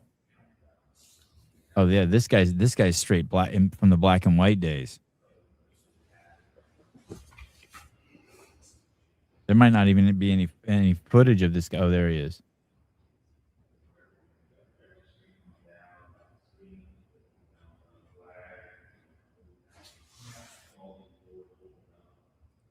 Two-time gold medalist. Smooth. He was smooth. He's good. He's smooth. They don't skate like that anymore. It's more herky jerky. They've pushed the limits so much that it doesn't seem smooth. Oh, he died. Yeah, just recently. I'll be damned. 95 years old. What a name. Dick Button. I'm trying to figure what that is. It's like Richard Johnson. What's a dick button? Did you ever have a favorite athlete, Greg? What is this? Who's Greg's all-time favorite athlete? Do you ever have a favorite athlete, even as a kid? You know, I was a big Steve Hugg fan because he was the youngest Olympian, U.S. Olympian ever. Went to my high school, and I knew where he lived, and he was a local kid. And what made him my favorite is it convinced, falsely but successfully, all of us that we could do it too. And I think that the motivational value, that the value of something is its motivational value, not that it doesn't require a realistic kind of component. But this kid is a senior in high school, was the best gymnast in the country, and that's never happened since. And that looks like a Chatsworth High uniform there. Is that? Yeah, I think this is the high school national championships. So you'd see this kid around town. Oh yeah, yeah. We'd see him at the park. Oh, training? Yeah, yeah. Working out. You've met him. Oh, that's him? Yeah. The guy who's in your box at the games? Yeah, yeah. Oh shit. Yeah. Oh shit. He got past security, climbed the fence, scaled in, Olympians showed up in the box. Is he on a basketball court? Was he Yes. on a They did the meets on a basketball court? Yeah. You still, yeah. Listen, UCLA gymnastics competitions happen in Poly Pavilion on the basketball court. But they put down a false floor now, right, for the guys? That looked like that was straight on the wood. You got to protect the wood. But this looks like it was on the wood. Yeah, I don't know what that was you were looking at, but that was the Chatsworth High jersey. There's a really good YouTube video of Steve Hugg. At Stanford? Old video. Now let me find this thing. It's a black and white one. This. Is he at the Olympics? No, this is just here. Look at this. Savon and Matt. There we go. Bam. Take a look at that.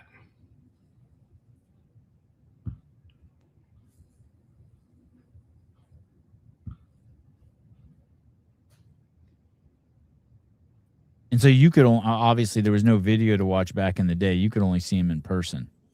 Yeah, there was Super 8. God, that's so smooth. He's a high school kid. It almost seems reckless the way they do pommel horse these days. I can't even tell you how hard that is.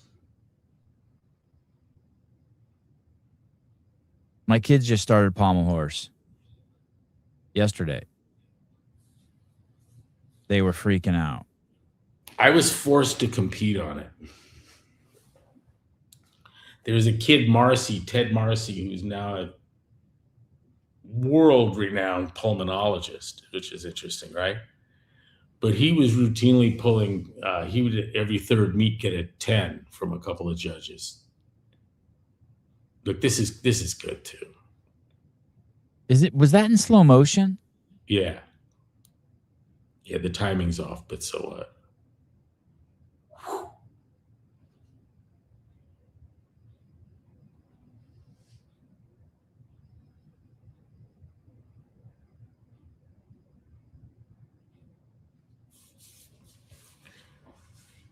Turned 16 at the Olympics. That's crazy. It's crazy. How do you do there? Yeah, I mean, we weren't impressed, but should have been.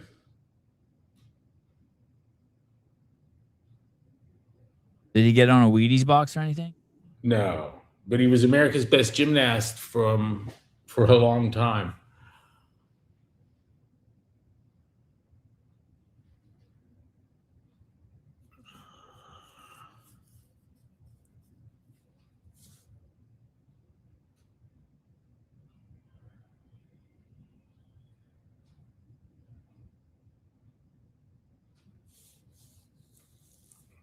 He went off to Stanford? Yeah.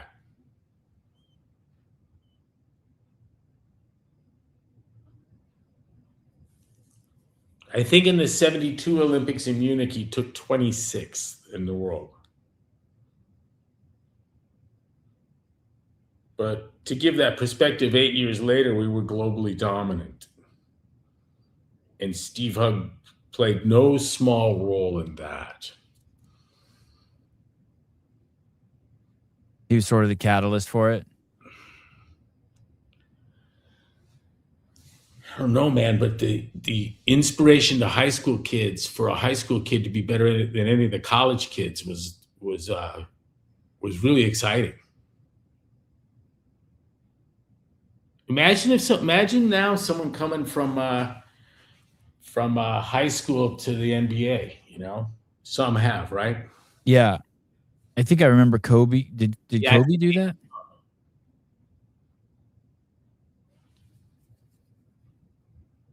I want to say he did do that. NBA high school draftees. Reggie Harding. That was the first one, 1962. Moses Malone. Daryl Dawkins. Kevin Garnett. I remember whatever was happening with Kobe was like a huge deal. God, I don't see his name on this wiki. Maybe it was LeBron.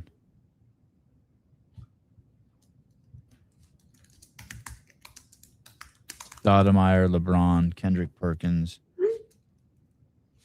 Sebby, I got to run. All right, hold on. There's one phone call. Maybe this is probably for you. No one wants to talk to me. Good morning. Hello? Hello? Hello. Hey.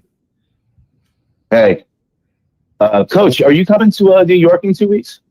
I think so. Oh, you seem excited. You're gonna be like 20 minutes away from me. Really?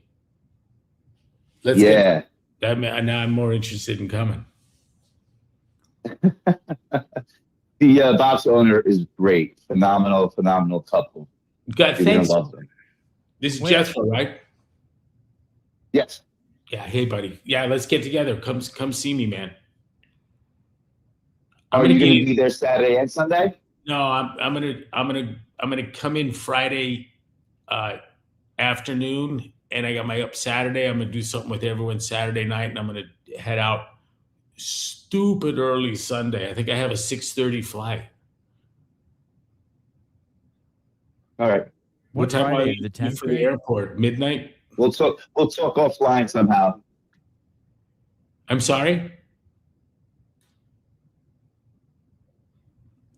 Oh no, I'm flying back in from vacation on Saturday, so hopefully I can catch you Saturday night.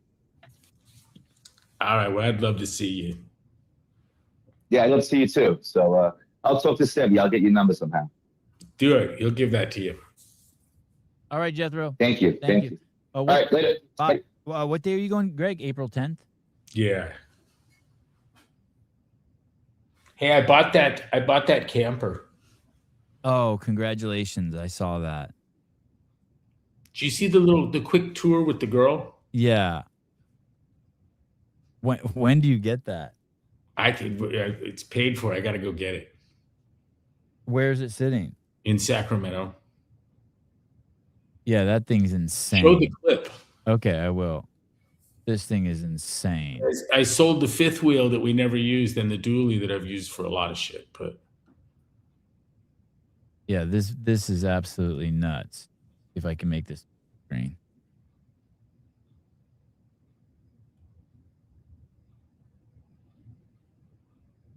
They got a little baby seat in it, this couple. Did you see that too? Yeah. You got your office in the back and your bed up front? There's 2 queen-size beds. That's one. That platform lifts up. There's also a table that comes up there. Honest to goodness fridge, freezer. And look at the shower. I know, the bathroom's crazy. And a bed that doesn't have to convert. You're ready to go to Baja, that thing. Fuck no. What? Or Alaska. What's the truck? What's the engine in it? It's same drivetrain as my big AEV. It's the full 1-ton 3,500 what 6.7 liter Cummins turbo diesel. God, that thing is crazy. The Storyteller Overland GXV. You have a trip planned? No, but I tell you, two things I've done recently. If I'd had that, it'd have been more fun for me. One is coming back from Jackson Hole. I would have stopped at a rest stop or a Cabela's or something and slept. I'm assuming it has a generator and it's got Wi-Fi and all that shit. So you just post up somewhere and internet, Starlink. Its heater burns has a furnace that pulls from the gas tank from the diesel and fuels its own electricity with a little turbine. God, it's sick. Well, congratulations. It's got an awning, crazy roof rack. And I can also valet it at the Four Seasons, you know? Yeah, and it doesn't sag at all. That thing is wild. 3,000 watt heavy duty inverter solar panels. Yeah, this thing's nuts. Here's my kids. Hi. It's bad when they close my office door. That means they're going to be noisy? They're going to do something they would rather not be seen. All right, brother. Thank you. Thank you. Hey, have fun on your trip. I will. I'm sure I'll talk to you very soon. All right. All right. Love you, dude. Yeah, maybe we'll go. What is it, Wednesday? Maybe you want to take a Sacramento run. Yeah, let me know if you come. I'll be here till Saturday morning. All right. All right. Bye. Thank you, everyone. Red Glassman, can we talk about P-Value now? We've had two very pedestrian shows. Hey, Coach. Hey, Savon. Hey. Good to see you, dude. All right. Trash day. I took the trash out. That means my day is complete. I got all that list of shit to do before I go out of town. Clean the fish tank. Take the dog to my mom's house. I know that's what I always think too. $100,000 trailer or $100,000 worth of hotel stays. That's 200 nights in a hotel, right? At $500 a night. I'd rather have a Raptor and sleep in the truck bed. The thing is, he's got one of those too.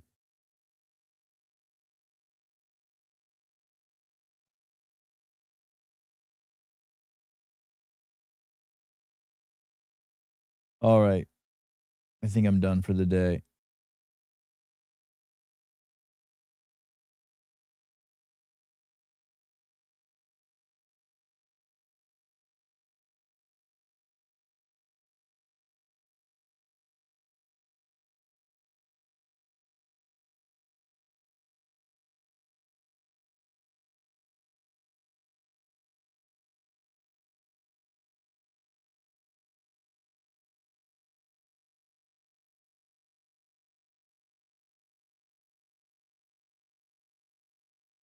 Our team has reviewed your content, and unfortunately, we think it violates our harassment policy. We've removed the following content from YouTube and stopped your test. We think your content didn't follow our harassment policy. Your content targets someone with prolonged insults or slurs based on their intrinsic attributes. Wow. That's from a Kill Taylor episode from YouTube. Wow.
The Pentagon is pushing back hard after a report claimed a broker tied to Defense Secretary Pete Hegseth tried to place a major bet on defense stocks before the Iran war. According to the Financial Times, a wealth manager reached out to BlackRock about a multi-million-dollar investment in a defense-focused fund ahead of the conflict. The trade never happened. Well, then who gives a fuck?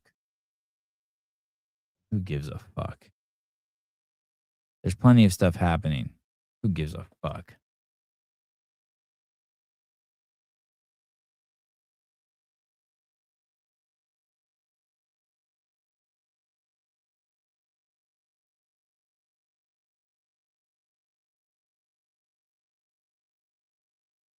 How about this one? How about this one? You guys like this one? I shouldn't even show this. I'm going to.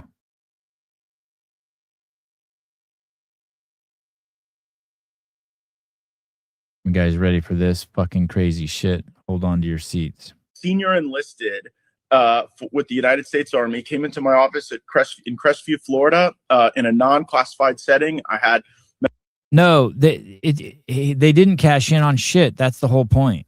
Like anyone can fucking make a post like that saying Hegseth did that. Anyone can make a post like that.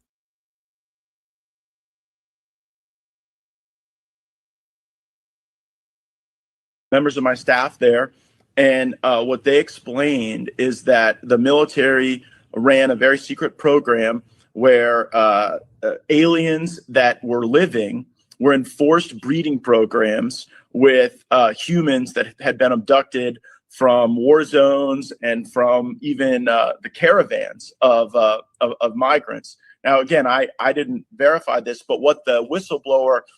So some fucking idiot comes into your office.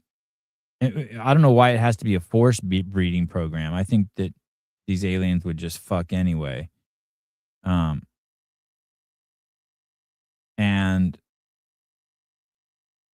oh, this is fucking crazy.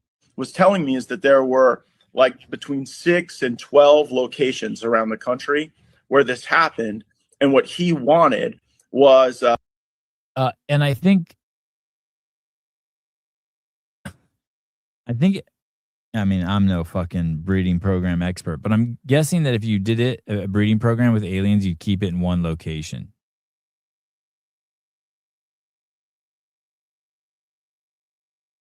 And then some guy named Senator Babbitt, I think he's from Australia. I think he's a senator in Australia.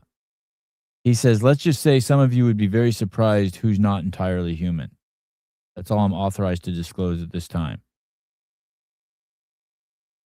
I wish I could say more, but unfortunately, everything I know about the alien hybrid program is classified.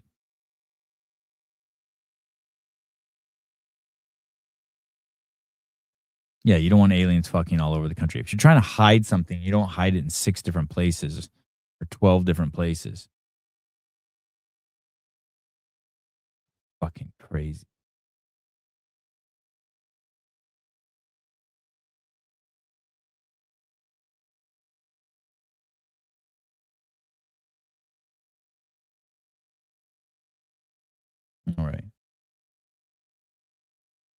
Thank you to all of you who've subscribed over at the Community Fitness Network. This station has exploded. I think it put on 2,000 subscribers in the last month. Sevon, please tell me about Pedro's post. I'd love to. I'm a Pedro White expert. All things Pedro White. Any questions you have about Pedro, feel free to ask me. I'm a complete fucking expert on him. I know his inner workings. I know what kind of bed sheets he uses. Everything. So training. Matt Fraser finally gives information about why so many people prefer Rich Froning. No, I don't want to ruin my day talking about prep. All right. The CF network lost its ability to live stream for 7 days. Hey, there's so much more there than Matt just saying that no one's talking about. There's so much more there. There's so much more there. The fact that he feels comfortable talking like that around Heber and Marston, the fact that Marston's with him.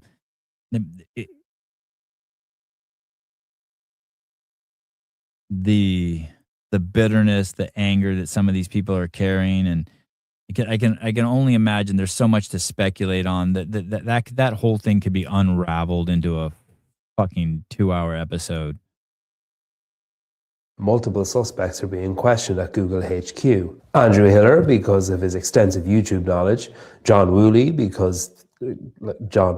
and a surprising lead suspect is Jenny from Dense Updates. She's quoted as having said, "Yeah, I just thought there was no real drama happening around media in the CrossFit space, so I decided to kick up some dirt." Which part do you want explained? What am I supposed to explain? Was it Taylor's butthole? Was it Jenny? Was it a copyright strike? Was it Taylor's butthole? Was it a complaint? Or was it Taylor's butthole? We may never know. Josh Bridges is now with ErgShoot. Very excited to announce that I'll be coming to Coaches Congress April 25th and 26th with the ErgShot team. Super excited to connect with you all. That's right. And Josh will also be in Aberdeen this October, where he'll be at ROG, wearing his Rudd trainers and promoting ErgShot. Everybody's going live this weekend, doing quarterfinals workouts. Colton Mertens from Proven HQ has been on CF Network and the Savan podcast all weekend. The boys on Boys Interrupted, the girls on Girls Unfiltered, and there's also athletes going live on the CrossFit Games YouTube channel. One commenter said, "We've never had this much access to the athletes. It's amazing." Another commenter said, "The stream was 5 minutes late.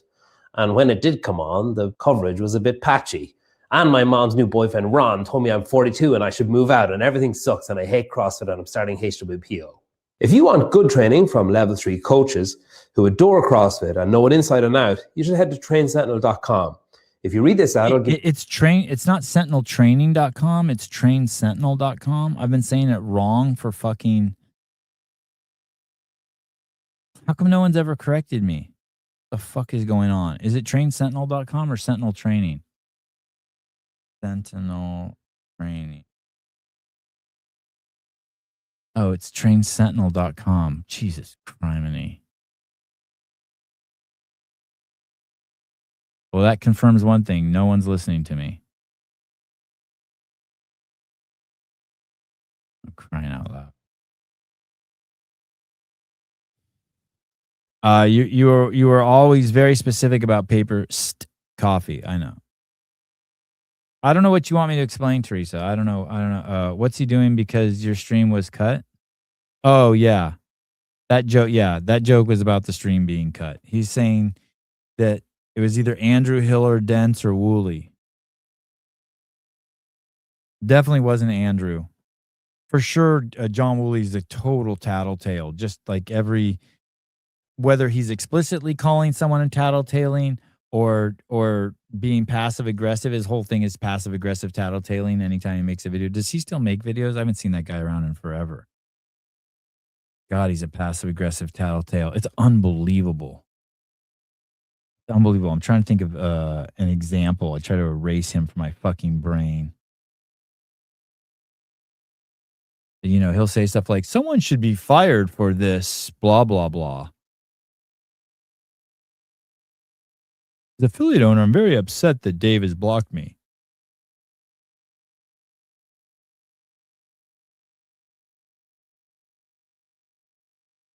Remember when you guys were friends for a week when his Instagram got nuked? Yeah, well, I don't know. I wouldn't say we were friends, but I reached out to him. That sucks when someone's Instagram gets nukes. That transcends any. I just would never do that. I don't want to say never, but I just can't imagine doing that.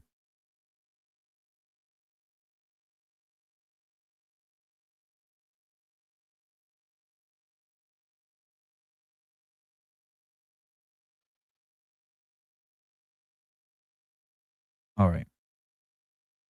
That's it. Again, that's it. I would just hang out and just say nothing for an hour.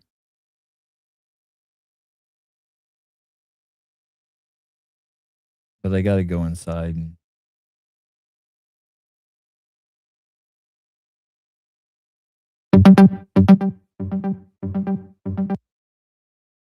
Of course. Of course you're going to call now. Of course. That's what you do.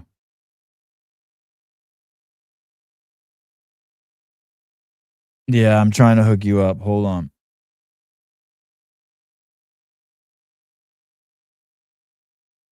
Yes. Speak your mind. Hello. What's up? What's up? We got a quick little sale going on in Oh, honor of Kyra winning the online qualifier. Kyra Milligan. Before you tell me about the sale, is she really that good? I hated it. The boys weren't giving her credit. She must be fucking. Her shit must be tight right now. I mean, for her to sorry, just Oh, I'm Taylor Um, Self and Seth Page. They weren't trying very hard. It wasn't a very good test. Hey, shut the fuck up. everyone had the Kyra's same a- test, right? Kyra's a beast. Yeah. Yeah, so everyone had the same test, Yeah, right? she's So a it's like, beast. okay, cool. Like, hey, leaderboard, right? Scoreboard. Yeah. Like, you're on top, you're not on top, you're whatever it was. mean anything. But it doesn't mean anything. Oh, yeah, because 40,000 of the fittest people in the world trying to go to the fucking games did it. Tell me it doesn't mean anything. If- Of course it If means it didn't fucking mean something. anything, they wouldn't have done it, right? Yeah, of course. Okay, so because they had to do it, even though it didn't mean anything, but they had to do it, correct? Yeah. For them to qualify to go to the CrossFit Games. And So I'm- because and- they had to do it, And I'm left alone arguing with them, these two assholes. And then Sean comes on the show and he's like, well, I actually agree with them. Take your fucking smile and shove it up your ass. the premise of the fact that they need to do it to go to the games is wild when people say it doesn't matter. But Yeah. everyone is entitled to their opinion. But in my perspective, my eyes, kind of does matter because if you don't do it, you're shit out of luck. You can't go to the games. But she fucking killed it. She did fucking fairly well in that fucking like proven like gauntlet. Fairly of well. people. She fucking won it, man. She fucking won it. She killed. She killed. Yeah. I mean, going from when we first met her back in like 2021 to like now, it's crazy seeing how much she's fucking developed as an athlete, as a person, and it's just it's pretty cool how Proven has like this really good stable of athletes. Yeah. That are like kicking ass, especially like in the beginning when it was like a little bit more tumultuous with some athletes leaving a year into the camp's birth. And now really like a bunch of their athletes are in the top 10, top 15. And it's pretty cool to see. Yeah.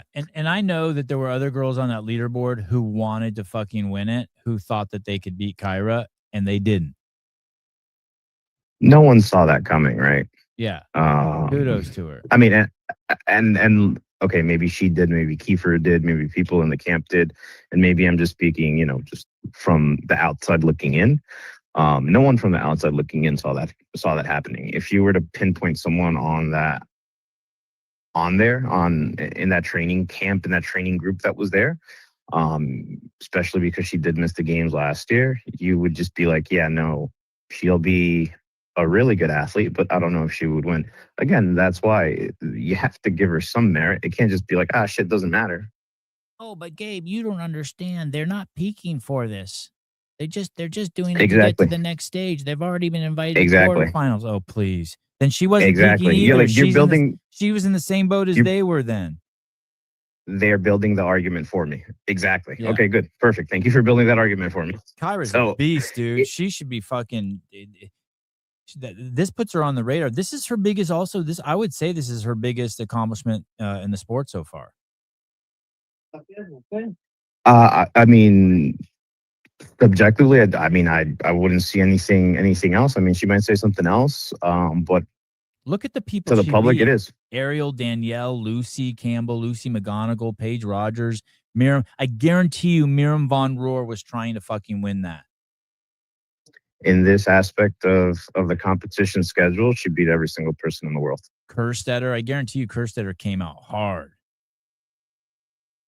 And they were in the same camp. They were sharing the same area, which is pretty cool. Again, it's one of those situations where you have so many people, and like they recently just also said, like, the environment there. When I'm there, the environment there is super cool. Like, you feel the energy, everything from walking into Paper Street Coffee, subtle plug, to the classes that they run, all the way to the elite athletes that are all there, just in that whole environment. So it's pretty cool to see. Obviously, I'm super biased because of Proven, but yeah, and super biased because Kyra is an awesome individual. So that's why we have her coffee bundle. It's on sale. It's like the first bundle that we do like this. It's a brand new coffee, so you're only paying for the coffee, and you're getting 2 cans of coffee for free, quote unquote. And if you use her code until Sunday, which is Kyra, just a discount code, it'll give you a discount, 30% off that bundle.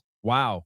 I'll pull that page up in a second after I say this stat that you won't hear anywhere else.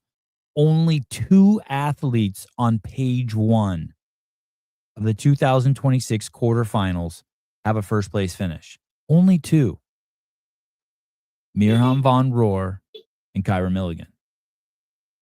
Only 2. Only 2. Hey, people will say online warriors. People will say that she needs to prove herself. But again, yeah, every kind of rebuttal that everyone says is literally building the argument as to why this is ultimately, at this stage of the season, like, shit, she fucking beat every single person in the world. Like, that's an accomplishment. Now you move on to the next thing. Hopefully she shows up at Mayhem, and then now you add a little bit, right? If she qualifies through Mayhem, it'll add a little bit more to the fact that she won quarterfinals. Are you going to get a cease and desist from Rogue, calling it the Kyra Rogue bundle? No, I don't think you can. I don't think the word rogue is specific to them. That's the name of her dog. Oh, it is? Yeah, that's why we called it Rogue. Not because Kyra's Rogue or anything like that, but her dog's name is Rogue. Hey, I've been using the Frost and the Somas as pre-workout. I go in the backyard and I walk around barefoot and sip one of those cans. And it's been amazing. That shit is crazy. It's my new pre-workout. Yep. Yeah, that shit's a little crazy. Even for me, I could only get through like half a can, and I have to like water down the other half. Oh, look at Taylor, the gay duo, trio, Quattro, Taylor, Bryson, Plummer, and Seth, gay Quattro. I think I'm gonna head down to Mayhem. It coincided with the week that I'm there in Nashville, so I think I'm gonna head out. I know that Jenny's gonna be there and Taylor will be there doing some stuff too. Correct? Yeah, you're stoked. I wish I was going. Yeah, they're both gonna be there. I don't know if Taylor and Bryson are filming or if they're coaching or both. Why not both? Yeah, both. I mean, if you're gonna go there, might as well just fucking do both. All right. Well, if they need anything, they could always let me know. I think Jenny might stop by the coffee shop in Nashville and take a look at it. Oh shit, is this public information? I think Troy from ValorFit's doing something at the building too. I think she's doing like a recovery room. Where, at Mayhem? At Proven. Oh. They're like building out this whole like cool little compound over there. Oh, like not like a weekend thing, but like a thing. Yeah. He's like getting a bunch of like cold plunges and fucking saunas and shit like that. I don't know if I'm supposed to leak it, but hey, better for the athletes. Imagine, look at that. Kyra did so good without having fucking recovery right then and there. Imagine if she did. Now she's gonna be 5% better. Nah, he's gonna be fucking 69% better. Top 10 at the CrossFit Games this year, Kyra Milligan. Call it. Call it now. If it happens and Colton is top 10, we'll do like a crazy 69% off something. Discount or something. So use code Kyra and get 30% off. Yep, off that bundle. And yeah, just kick ass, and hopefully everyone has an awesome start to the in-person live season. And yeah, enjoy your little time away. All right. Thanks, brother. Talk to you guys. Bye. Bye. I need all easy guests while I'm in Hawaii. Just easy. You get like Jason Khalipa, Rich Froning. Too bad Josh that won't come on the show anymore. Josh is easy. I need all easy people.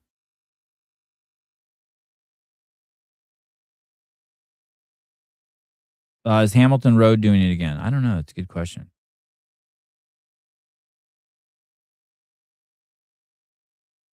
All right. Anything else? Anything else? Speak to me, my children. Anything else? The time difference is 2 hours. I am not getting up at. I'm not. It's funny. Sarah from biomaxpeptides.com. Biomaxpeptides.com. She's like, hey, are you going to get up at 4 to do your show? Fuck no. Sevi, I'll come on the show and talk about dogs. Will you really talk, though? People think they're going to come on the show and talk, and then they don't. You know what I mean? I need someone just to talk and say good shit. And then when I'm inspired to talk, be quiet and let me just go crazy. And then I'll just chill again. The thing with Dalton Rasta and Israel Adesanya this weekend. Israel Adesanya fought in the UFC, and Dalton Rasta fought in the PFL. And what's crazy about both their fights, and I know this is going to sound like I'm whining or I'm making excuses, both of them were winning their fights.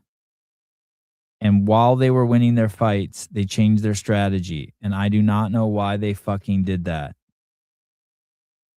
And when they changed their strategy, they both got fucking knocked out. And that really fucking sucks.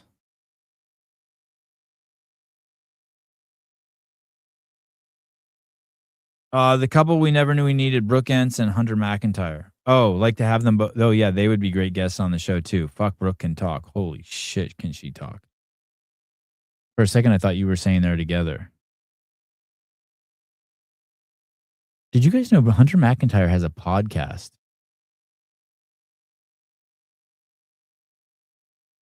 Jeez Louise. I haven't been to Brooke Entz's Instagram in fucking forever. Holy shit. Look at this photo that's pinned.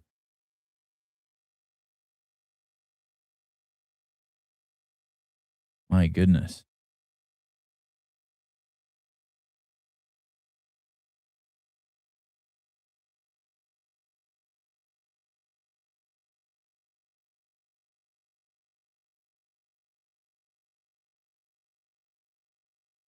Does she still post? Is she active on Instagram? Oh yeah, 40 minutes ago. The Kozak squat.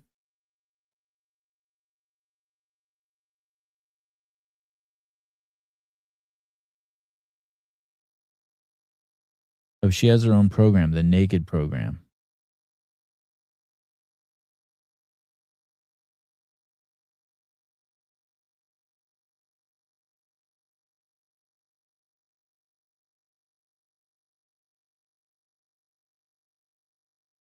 That's pretty much what I look like. If you ever want to see me naked, that's it right there. There I am.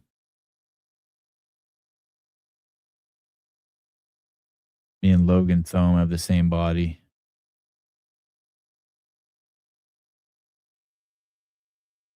Oh God, I like your before picture better. Jeez Louise.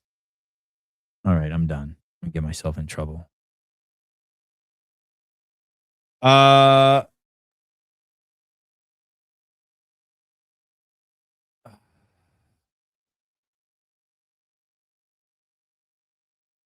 If I Google Sentinel training, I get Sentinel. If I Google Brooke Ents, I get naked training. What if you Google Taylor Self? Is he oops. Taylor Self. Oh, I get his Instagram. Oh shit, there's a he's got his own Reddit thread. Who is Taylor Self? That's funny as shit. That is shit.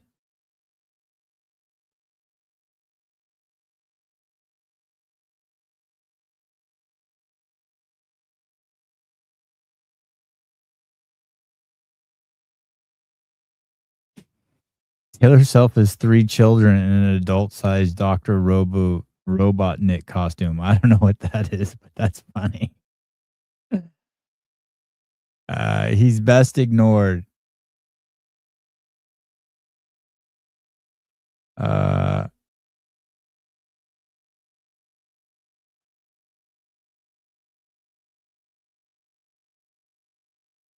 He's very professional and knowledgeable in classes.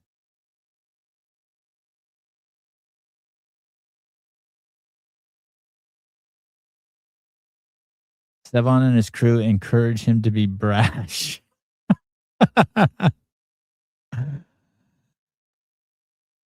I don't this kind of shit is so fucking listen to this analysis. This is the kind of analysis that's like so wild. His goal in media is to be talked about. I would bet you anyone $1 million Taylor's never had that thought run through his head. I'm going to do this to get eyeballs or to get it so people talk about me. He's never, that's never, that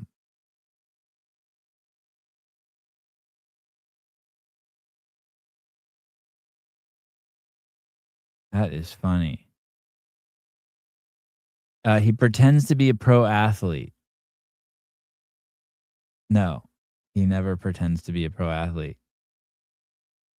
He hates on he's the first person to say he hates on them because he wishes he was them. I mean, he's fucking hate sometimes.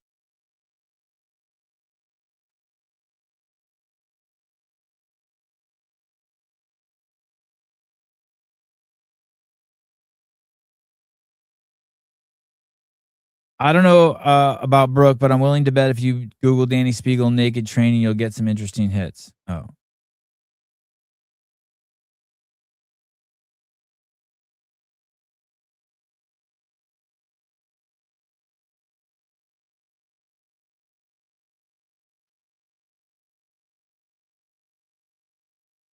My favorite thing about doing shows is when Taylor's on them.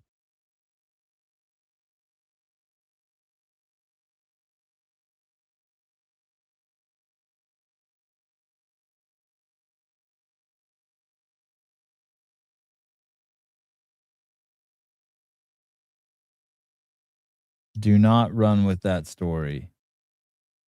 Do not run with that story.